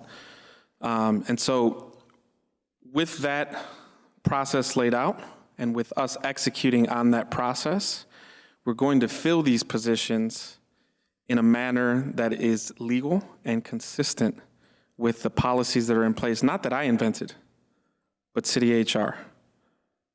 So if there are any questions, I would refer any commissioner that has a question to the law department and to city HR to ask them at this point, because I've provided this thoroughly and transparently on several occasions, and I won't do so again. Yes. Thank you, sir. Thank you. Commissioner Bell. No question. Huh? Commissioner, have you asked your question already?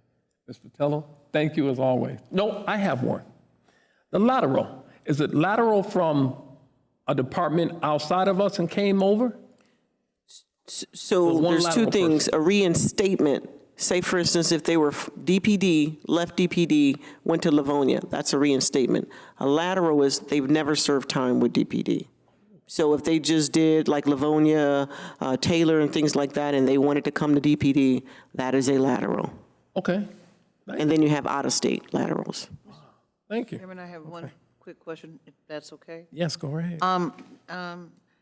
Director Patillo, you are an ex-military person, I believe, retired colonel, is that correct, as I recall? Yes, ma'am.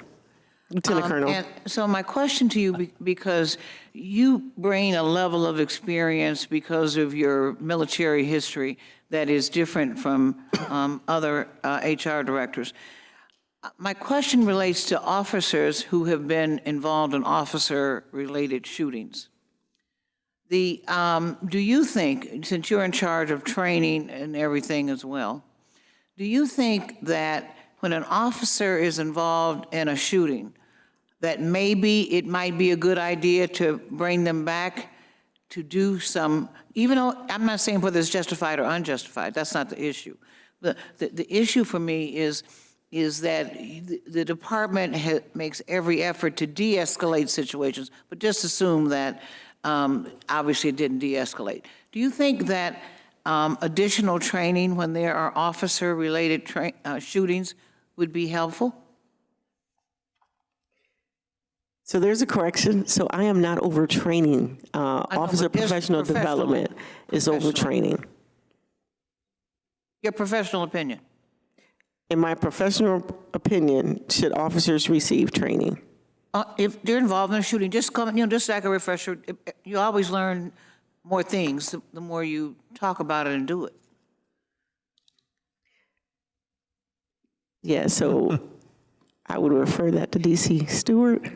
Thank you. I knew she wasn't going. Because my experience is different than military. I mean, my experience as military is different than the police department. I understand Good, that. good. But there's military police in the police department.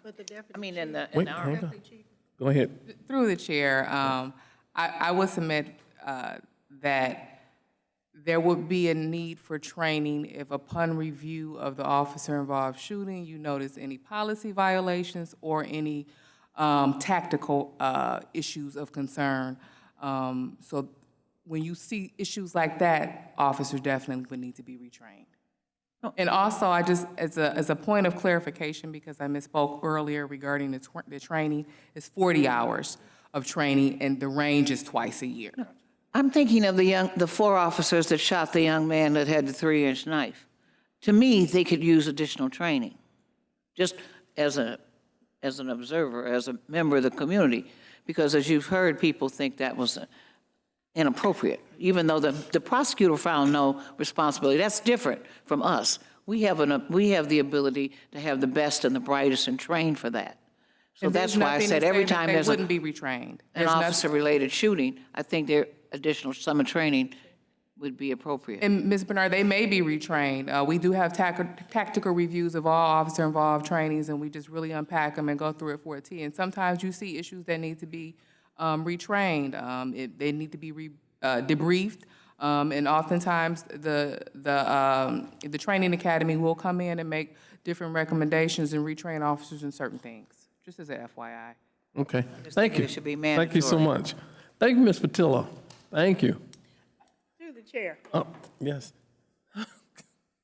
Now that Commissioner Bernard brought up that concern, okay, Deputy Chief Stewart. Now, based on the Public Act that was passed by the governor, it reads as if every law enforcement member in the state of Michigan will receive additional training. And because it looks as if this additional training is going to be a pricey tag for the state. In the example that the Commissioner Bernard posed, I mean, it would be an assumption that those law enforcement members would engage in additional training. Would that additional training come along with this new Public Act? So again, I don't have a clarification regarding all the facts of the act. Okay. But if the governor passed an act stating that officers would be retrained or trained in certain issues, then we'll uphold her act, and we'll train officers, and especially if she's providing the funding, We believe in training, so that wouldn't be an issue at all. Thank you. Thank you again, Ms. Pattillo. Thank you, Deputy Chief. Commander, you're up.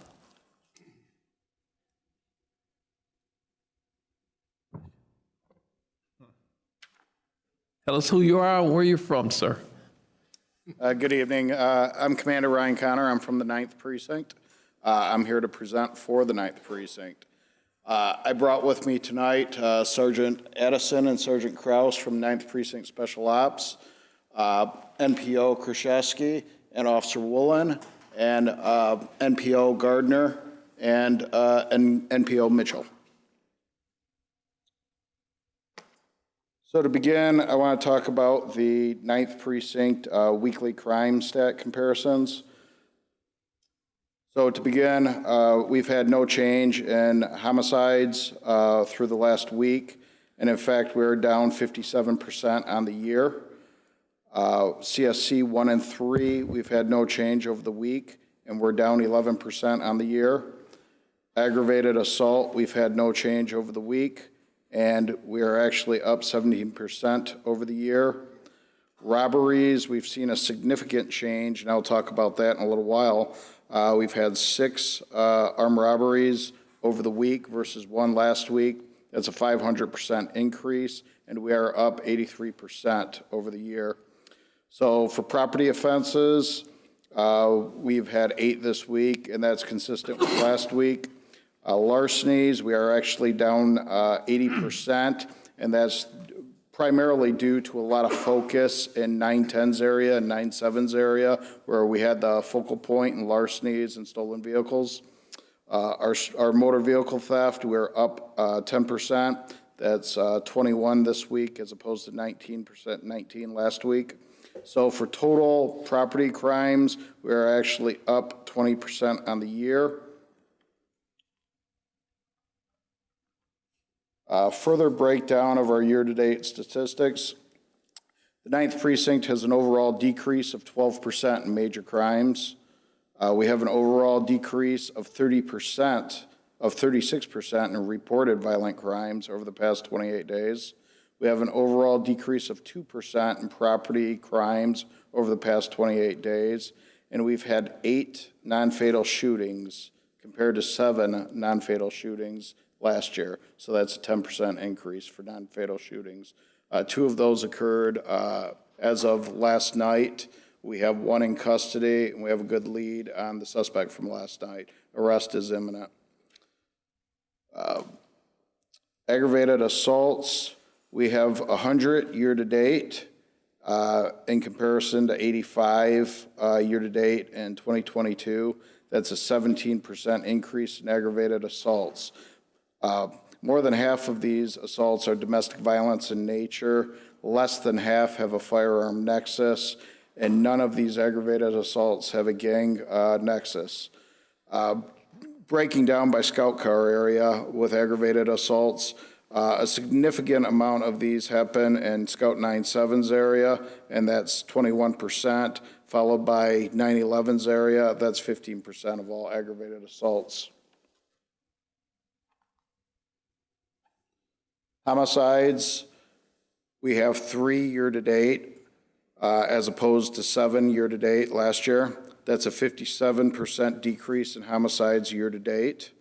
Robberies, we're at 22 year-to-date as opposed to 12 year-to-date in 2022. That's an 83% increase in robberies year-to-date. A breakdown by scout car areas, 9-2 is by far the largest increase. That's 29%, followed by 9-5 and 9-7, both at 14%. By incident, 10 of these robberies are with a firearm, that's 71%, and 4 of these are strong arm, that's 29%. Carjackings, there's been 2 year-to-date, as opposed to 1 last year. That's a 100% increase.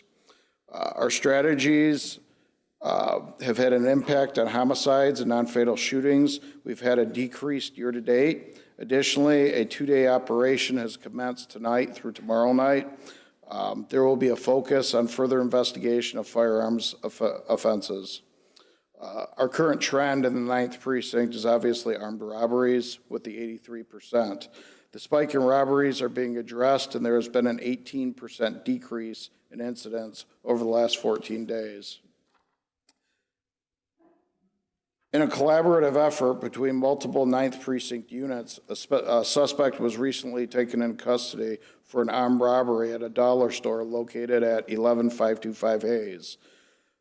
Detectives from the 9th Precinct Detective Unit, they put a lot of time and effort into tracking the suspect down, setting up a surveillance where they believed that this individual was going to hit next, followed him to a abandoned house. They were able to take him into custody.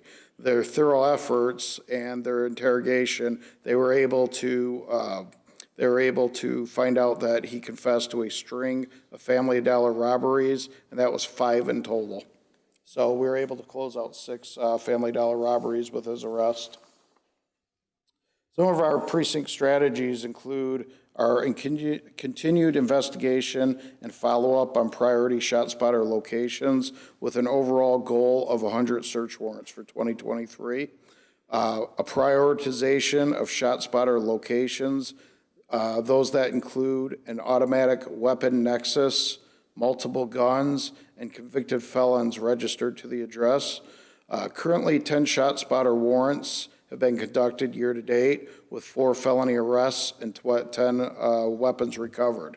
However, today, I can add to that statistic, we hit 3 more search warrants today, Sergeant Addison and Sergeant Krause. We hit 3 ShotSpotter warrants. We successfully took 2 individuals into custody, and we recovered 7 firearms. 4 of those were handguns, and we recovered 3 rifles. Continued overall reduction in shift response time with a 2-minute overall reduction to priority 1 calls. The overall goal for the 9th Precinct non-fatal shooting team is a 5% decrease in closure by arrest. Our 22 closure by arrest was nearly 30%. We're aiming for 35% in 2023. Additionally, the 9th Precinct Detective Unit goals for 2023 are a 10% increase in closures for Part 1 property crime, including burglary, and 5% increase in closures for violent crime, including aggravated assault. Right now, we've put together our violent crime impact team. I'm adding 2 more detectives to the non-fatal shooting team. These detectives will have a primary responsibility of responding to robberies after hours, along with non-fatal shootings and critical incidents. I believe getting that quick response by detectives to add to the investigative efforts on the street is critical to solving crimes. Some of our ongoing strategies, we've taken 63 guns off the street year to date for 2023. We've targeted high impact offenders. We followed up with specialized units. We conduct restore order operations. We continue to conduct ceasefire custom notifications. We prioritize juvenile victims of crime. Any juvenile victim of a crime, the ceasefire team will be visiting them, will be offering them resources. Our partnerships include the Michigan Department of Corrections with our Home Check program, homicide, gang intelligence, narcotics major violators, and vice enforcement. Our federal partners are AUSA, assigned to the 9th Precinct, AUSA Lanning, and the City of Detroit, BC, Building Safety and Engineering Department. Blight enforcement, also by NPOs. Year to date, we have 292 tickets issued. Some of our community programs are the Brotherhood. Just talk a little bit about the Brotherhood program. We currently have a member inside, he's a student police officer. He was a former Brotherhood member. About a year ago when he graduated from high school, he joined the Brotherhood program. He was referred to the Brotherhood program through Catch Up, a youth program ran by Tosin Knight. Since he began taking part in the Brotherhood, the student police officer had an interest in law enforcement. With the guidance and the support from the Brotherhood, he decided to make his dream a reality. He's going to graduate, I think, next week. Oh, really? Yeah. Okay. So our NPOs are conducting several programs in the 9th Precinct. These include the community ComStat meetings, community events, school events, mentoring programs and trainings, Detroit at Work, neighborhood cleanups, working with block clubs and block clubs associations, working with churches. Some of those churches include Assumption Grotto, Charity Lutheran, and Community Christian. They work with nonprofit organizations, Black Family Development, Camp Restore, Righteous Sons, excuse me, Denby Alliance. They address quality of life issues, neighborhood complaints, squatter disturbance, blight violations, and parking complaints. They also assist with removal of abandoned vehicles, and they work with Project Greenlight businesses. Some of our upcoming community events within the precinct include the Black Family Development Brunch Luncheon, that's on the 18th, February 18th, that's at 10:30 a.m., and the Senior Game Day, that's also on the 18th, that's at 1:30 p.m. And that's my presentation. Wow, awesome. You might have just moved in the first place there. Thank you, sir. Commissioner Hernandez. Thank you, through the chair. Sir, we stopped by unannounced today, and you welcomed us, you gave us a tour, you answered any and all questions that we had, including the one that I posed last week about renovations and construction, all of that. I think that's just a testament to the type of leadership that you bring, even though your tenure at 9 is still a little bit limited, but it's a testament to the leadership that you bring to this team, and I know that the board entirely expects great things from you, and I think you're accomplishing that already. I thank you. I do have one question. I know between Commissioner Presley and I, we've kind of alternated asking this question at community meetings. If you had magic wand, what would that mean for 9th Precinct for you?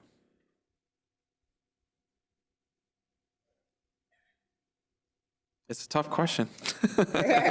You know, obviously, I would like to bring significant, I'd like to bring down our crime level, significant levels. I'd like to have safer streets. I'd like all of our residents in the 9th Precinct to feel safe when they're out there visiting friends and visiting businesses. So with a magic wand, I'd probably reduce crime 90%.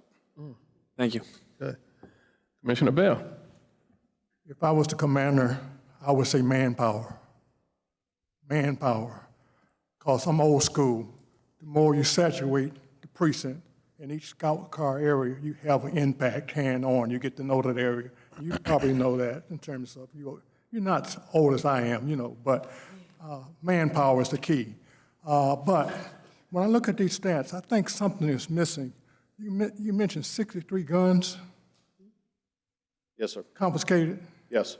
I think we need to know, Deputy Chief, what are we talking about in terms of guns? Are they legal, illegal, registered? I think we need to have a more breakdown in terms of guns. We are in a gun society, and people talk about mentally ill, but we are in a gun society. So I think we need to have an idea how much we confiscate these weapons. Are they registered? CT, you know, that holder, whatever. Could we address that issue in the future? Yeah, through the chair, I'll push that information along, sir. Yeah, I think that's sort of key in terms of what are we talking about? You know, are they returning these guns back to these people? Mm-hmm. Probably not. I'd have to go through these gun stats. That type of breakdown, I don't think, okay, thank you. On that, rest on that note, thank you. That's a good one about the guns, because I want to know what you do with them afterwards. Right. You know, do you melt them down? Do you crush them? I want to buy a ticket so I can press the button to crush the guns. I mean, that would be a big money grab there. Commissioner Holly. I really don't have a question. I thought you made it wonderful. You know, when I listened to the first part of this meeting, I'm not familiar with the 9th Precinct in terms of all the things that people were saying, where you come from and where you are now, and how bad it was then and that. But it just seems like you got this thing, sort of, I'm looking at other precincts compared to your precinct, It seems like you got this thing, you're working on it real hard to make this thing, get it down. I want to let you know that I really, I'm appreciative of your effort and of your officers. What's the demographics? How many? It seemed like you got a lot of I got lost coming here, and even though I was here 3 years ago, and I still got lost. But it's a big place. I mean, like, what's the demographics that you have here? Well, I believe the precinct's just under 12 square miles. I think we're about 11.7 square miles. And I believe we have about 70 to 80,000 residents. Right, and how many businesses, have you got an idea how many businesses that operate in that population of 80,000? I don't have that. You have an idea how many churches you have in this area? I guess you don't have the business. I believe we have about 17 churches, last I looked, yes. Very good. Are they working, are the pastors working? I know you mentioned 3. I saw some of the young people, the young lady that was up first, who's working in your community, working in your outreach. But I always feel like a safe city is a safe city. If you're saved, you should be safe. So I'm just wondering, in terms of anything that people like Bishop Banks and Commissioner Presley and I basically can do to help you. I'm sure I speak for them as in terms of helping you get preachers and churches and people like they involved in this effort. I'd like to see more than 3 people that you mentioned. I'd like to see all 17 of them really on the list. If I can help in a way, I would like to do that. I really am touched by your effort based upon what I thought I heard in the beginning and what I'm listening to right now. And so I want you to know if there's anything we can do to help you to get that magic wand that you had down to 90%, then if we can do it through the churches, that's my specialty, along with the other commissioners that's on the board like Banks and Presley. If we can do anything to help you, let us know. Let us know. We're just not here to criticize you or try to see if we can find some dents in your presentation. We're here because as you are, we want to make sure that every part of this city is safe. I really want to, again, without being too redundant, let you know how grateful I am as a commissioner of the effort that I've seen in your report. I'm looking at statistics from last year to this year. Thank you so much. Thank you. VC Hope. Oh, thank you, Chair. Thank you, Commander Connor. And also, thank you for being so comfortable welcoming us in all of your renovation.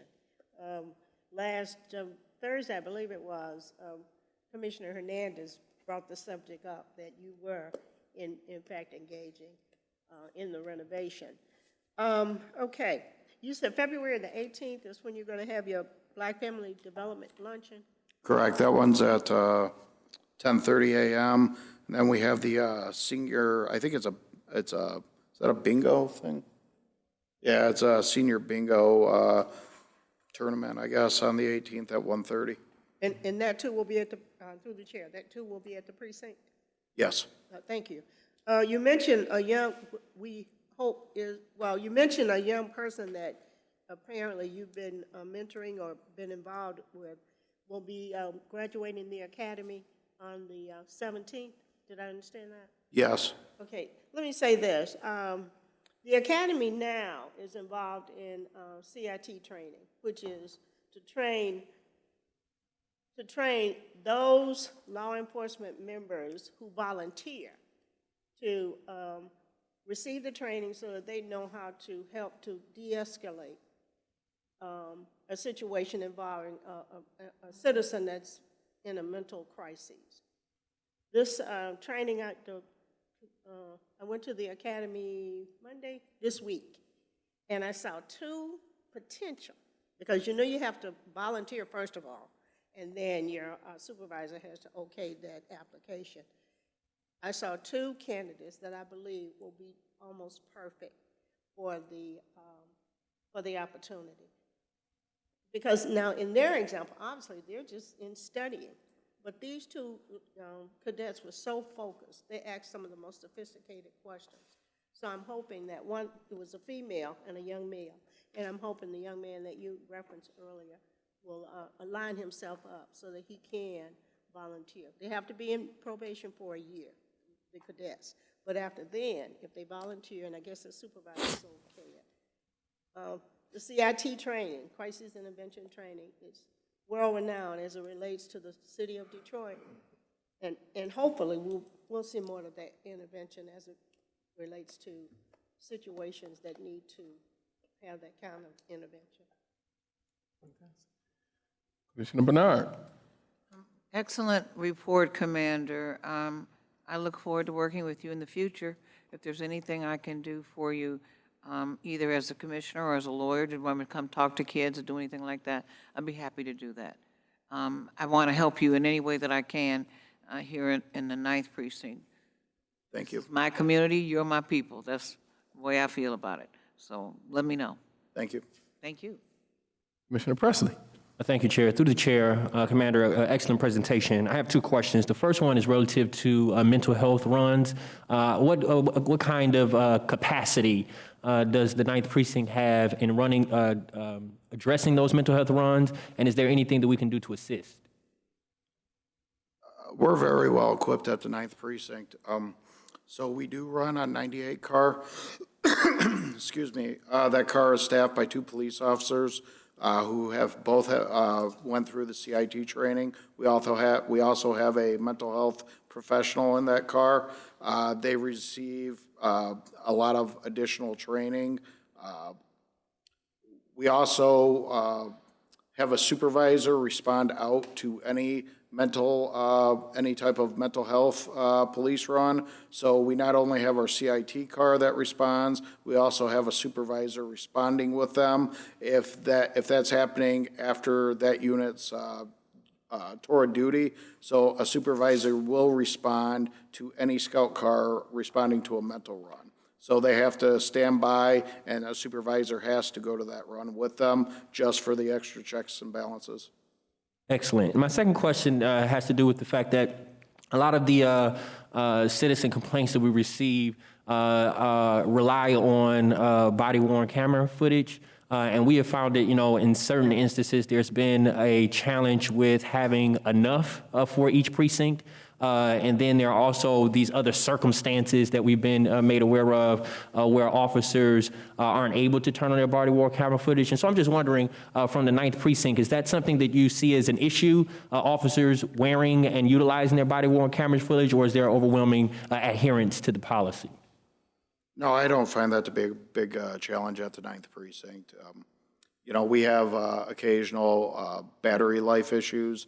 However, with proper supervision and proper management of our resources, we're able to handle our problems.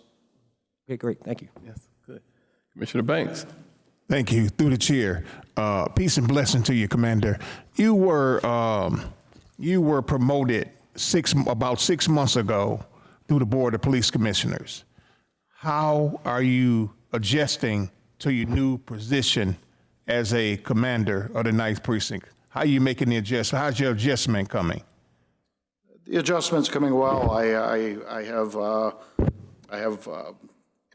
lot of resources. I have an excellent deputy chief who I probably call too often with questions, but she's always very helpful. I have a great staff, command staff, that I can go to with any challenges or any problems. And I also have a great captain at the 9th Precinct.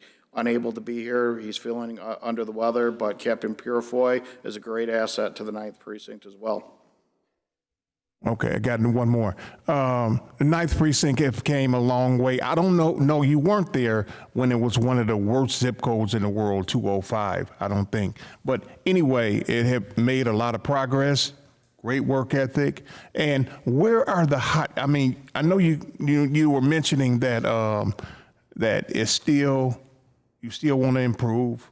You want to get it up to 90% ratio of improvement. Where are the hot spots at in number 9 in the 205 zip code? Where are the hot spots at, Commander? Well, as we go through, you know, we have different crime in different areas. 9/7, Scout 9/7 is always, with our aggravated assaults, we're seeing a lot of auto theft in 9/4 and 9/2's areas. So we're strategically deploying officers to these areas with different type of restore order operations.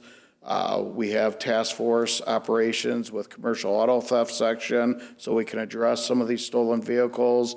With our robberies, we put task force together. We've partnered up with gang intelligence. We've partnered up with neighboring precincts, and we just throw assets at the problem areas. Okay, one more, Commander. How effective has green light been in number 9? Have green light been effective in number 9 any kind of way? Any kind of results as far as green light in number 9th precinct? Yeah, green light's extremely effective, not only with our precinct intelligence units.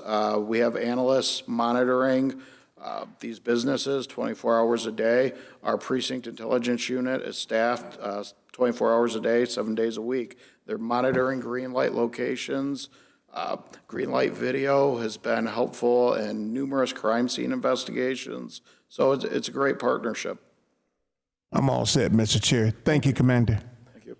Commissioner Burton. Yes, Mr. Chairman, I just want to say, Commander, I really enjoyed hearing your report. I had to step out for a bit, but I did hear you from the rear. I didn't want to interrupt you because you have so much that you like to enlighten not only the community, but enlighten the board about some of the successes that you have in your precinct. So I just want you to know that I always appreciate the work you all are doing at number 9. Do y'all is Officer Wade still at number 9? I used to see him every year at National Police Week or something? But I remember he was one of your MPOs. Yeah, he's still at number 9. He's still an NPO. He was unable to attend tonight. However, he's still quite an asset with the MPOs. I appreciate his service with our Detroit community as well as your other MPOs that you have today, and I appreciate your leadership and the work you are doing at number 9 as well. But I just, whenever I come to number 9, I always think of the one person I always have, this smile that lights up a room, and it's Officer Wade. Thank you. Thank you, sir. Thank you. Thank you. Wow. Mr. Brown. Mr. Chair, there's no reports. The 2 listed incoming is in your package. Oh, all right. Announcements. The announcements for the BOPC board meetings. Thursday, February the 16th at 3 p.m. The location will be Detroit Public Safety Headquarters. And the next community meeting would be March 9th, 2023 at 6:30 p.m. with downtown service hosting at historic Second Baptist Church.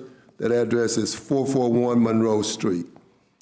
And the monthly community meeting for, it says February, but we had those, and I believe for the month of March would be Budget Committee meeting, March 9th, I want to say at 2:30 p.m.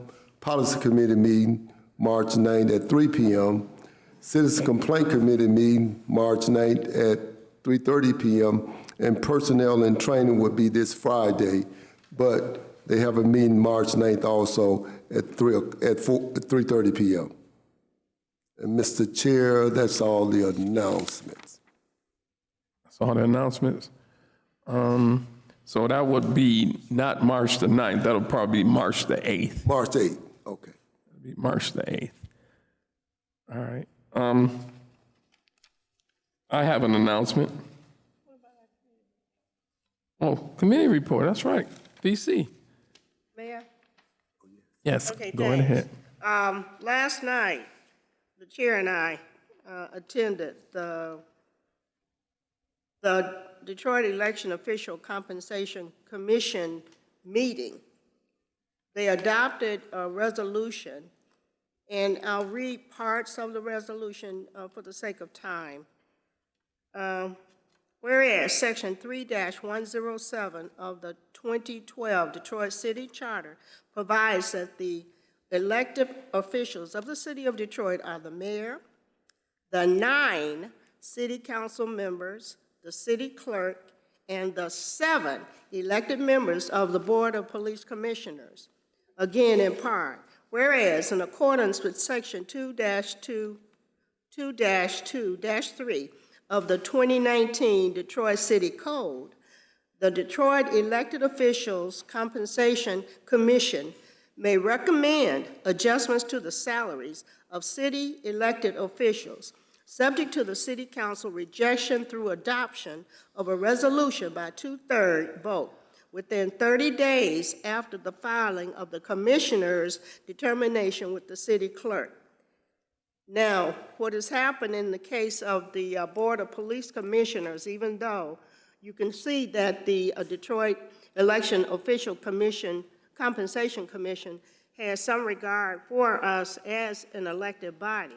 However, based on charter, under Article 7, the executive branch, programs, services, and activities, Chapter 8, Police, and I'll read the 3rd paragraph down. Unless required by state law, elected members shall not be entitled to salaries, retirement benefits, health benefits, or other fringe benefits. Appointed members and elected members not entitled to compensation by state law may receive or may receive by ordinance reimbursements for parking, mileage, and other reasonable expenses. So even though the commission demonstrated its respect and regard for Detroit Board of Police Commissioners, the 7 elected, unfortunately, charter has prevented the board for being a recipient of that possible stipend increase. So, any questions, commissioners? I don't agree with that. In view of what's happening with the other commissions for the city, I mentioned to you that the zoning commission, which doesn't do even 1/10 of the work that we do, receives a better stipend, a much better. And when I worked on this as the lawyer for the board, there was never a discussion that it was illegal, quote, or inappropriate under the charter. It just had to be approved internally. This is new, totally new. Well, I'll be happy to read it when you get time. Well, no, through the chair. It is not new because 2019, we undertook the same conversation. In the audit, in the office of then President Brenda Jones. So, through the chair, obviously, it doesn't seem to me to be fair, even though I'm an appointed, but, so therefore not a recipient of that proposed stipend. And we explained how rigorous we work, the fact that we only take 3 holidays off, Christmas, Thanksgiving, and 4th of July. So, yeah, it's a disparity that's not fair for the Board of Police Commissioners. And obviously, more dialogue needs to transpire to make it short of an election and to modify charter.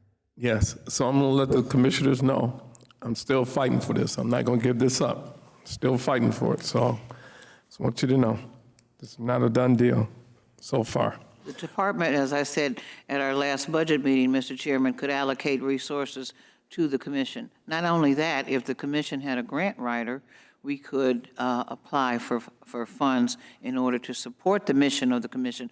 But clearly, the department with almost a $600 million budget could supplement what we're getting through that other organization you just said. Yes. Well, we already had the personnel and training give his report. So, okay. Any other announcements? No? You have one? No? We don't, I don't know if this is appropriate time, but I mentioned it. We don't open up in prayer no more, Mr. Chair? We did already. You missed it. You missed it. I missed it too. Missed it. Oh, I'm sorry. Okay. Okay, that's okay. I have an announcement. Benediction, that's what I want to give. Yes. I have an announcement. The Rosedale Grandmont baseball team, baseball league rather, online registration is now open. All you got to do is type in Rosedale Grandmont baseball, Grandmont. Grandmont. And that's from that's from boys and girls ages 3 to 16. They have t-ball, coach pitch, and baseball. And I'd like to know that I'm a coach of the Rosedale Grays, and I've been a coach. This will be my 19th year being a coach. And I want you guys to try to get your kids to sign up. And hopefully you can get them on my team, and we could win the championship this year. And I coach 7, 8, and 9-year-olds. Thank you. Yes. I'm sorry, Deputy Chief Stewart, I forgot. We made a request with the department to have someone come out to the same Grandmont Rosedale Park developmental area to make a presentation on ShotSpotter. And we're scoring real high. We're going to get Commander Harris to come out and make the presentation at our safety meeting, neighborhood safety meeting. So please thank the department for him agreeing to come out. Oh, okay. I would say, should I push the message along that he's coming, but he already knows? Oh, he agreed. Okay. Thumbs up. I'll let him know that you said thank you. If I'm in order, I'd like to give the, what do you say when you get ready to leave? What is it?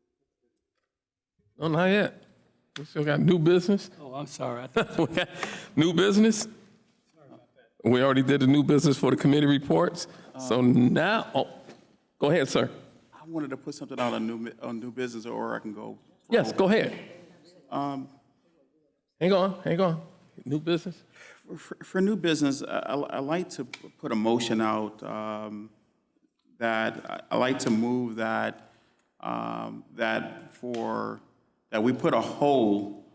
I'll start over. My apologies. I like to move that we postpone the interviewing process until we get a full list from the city's HR on all the applicants that applied for the executive secretary position as well as the chief investigator's position.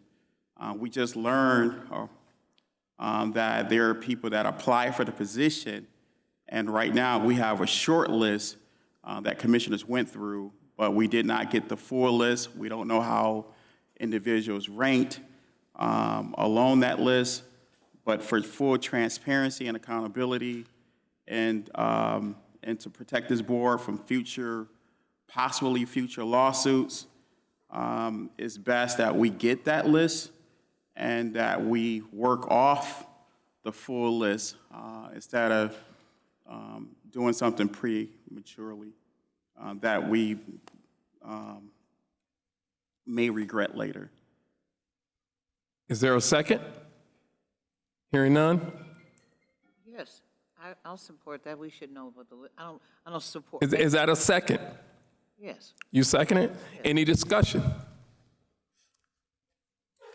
Mr. Brown, let's take a roll call vote. I think we were entitled to the full list of applicants, that's all I'm saying. Chairperson Ferguson, No. Vice Chairperson Hope, No. Commissioner Bernard, Yes. Commissioner Banks, No. Commissioner Bell, I couldn't hear him. No. Commissioner Burton, Yes. Commissioner Hernandez, No. Commissioner Holly, No. Commissioner Presley. No. Mr. Chair, the motion failed. And that vote was 7-2? Yes, sir. All right, motion fails. Now, I'd like to entertain a motion to adjourn. So Moved. Any discussion? Unanimous. All in favor? Aye. This meeting is now adjourned. Thank you for coming out. And officers, please stay safe. And thank you. Thank you.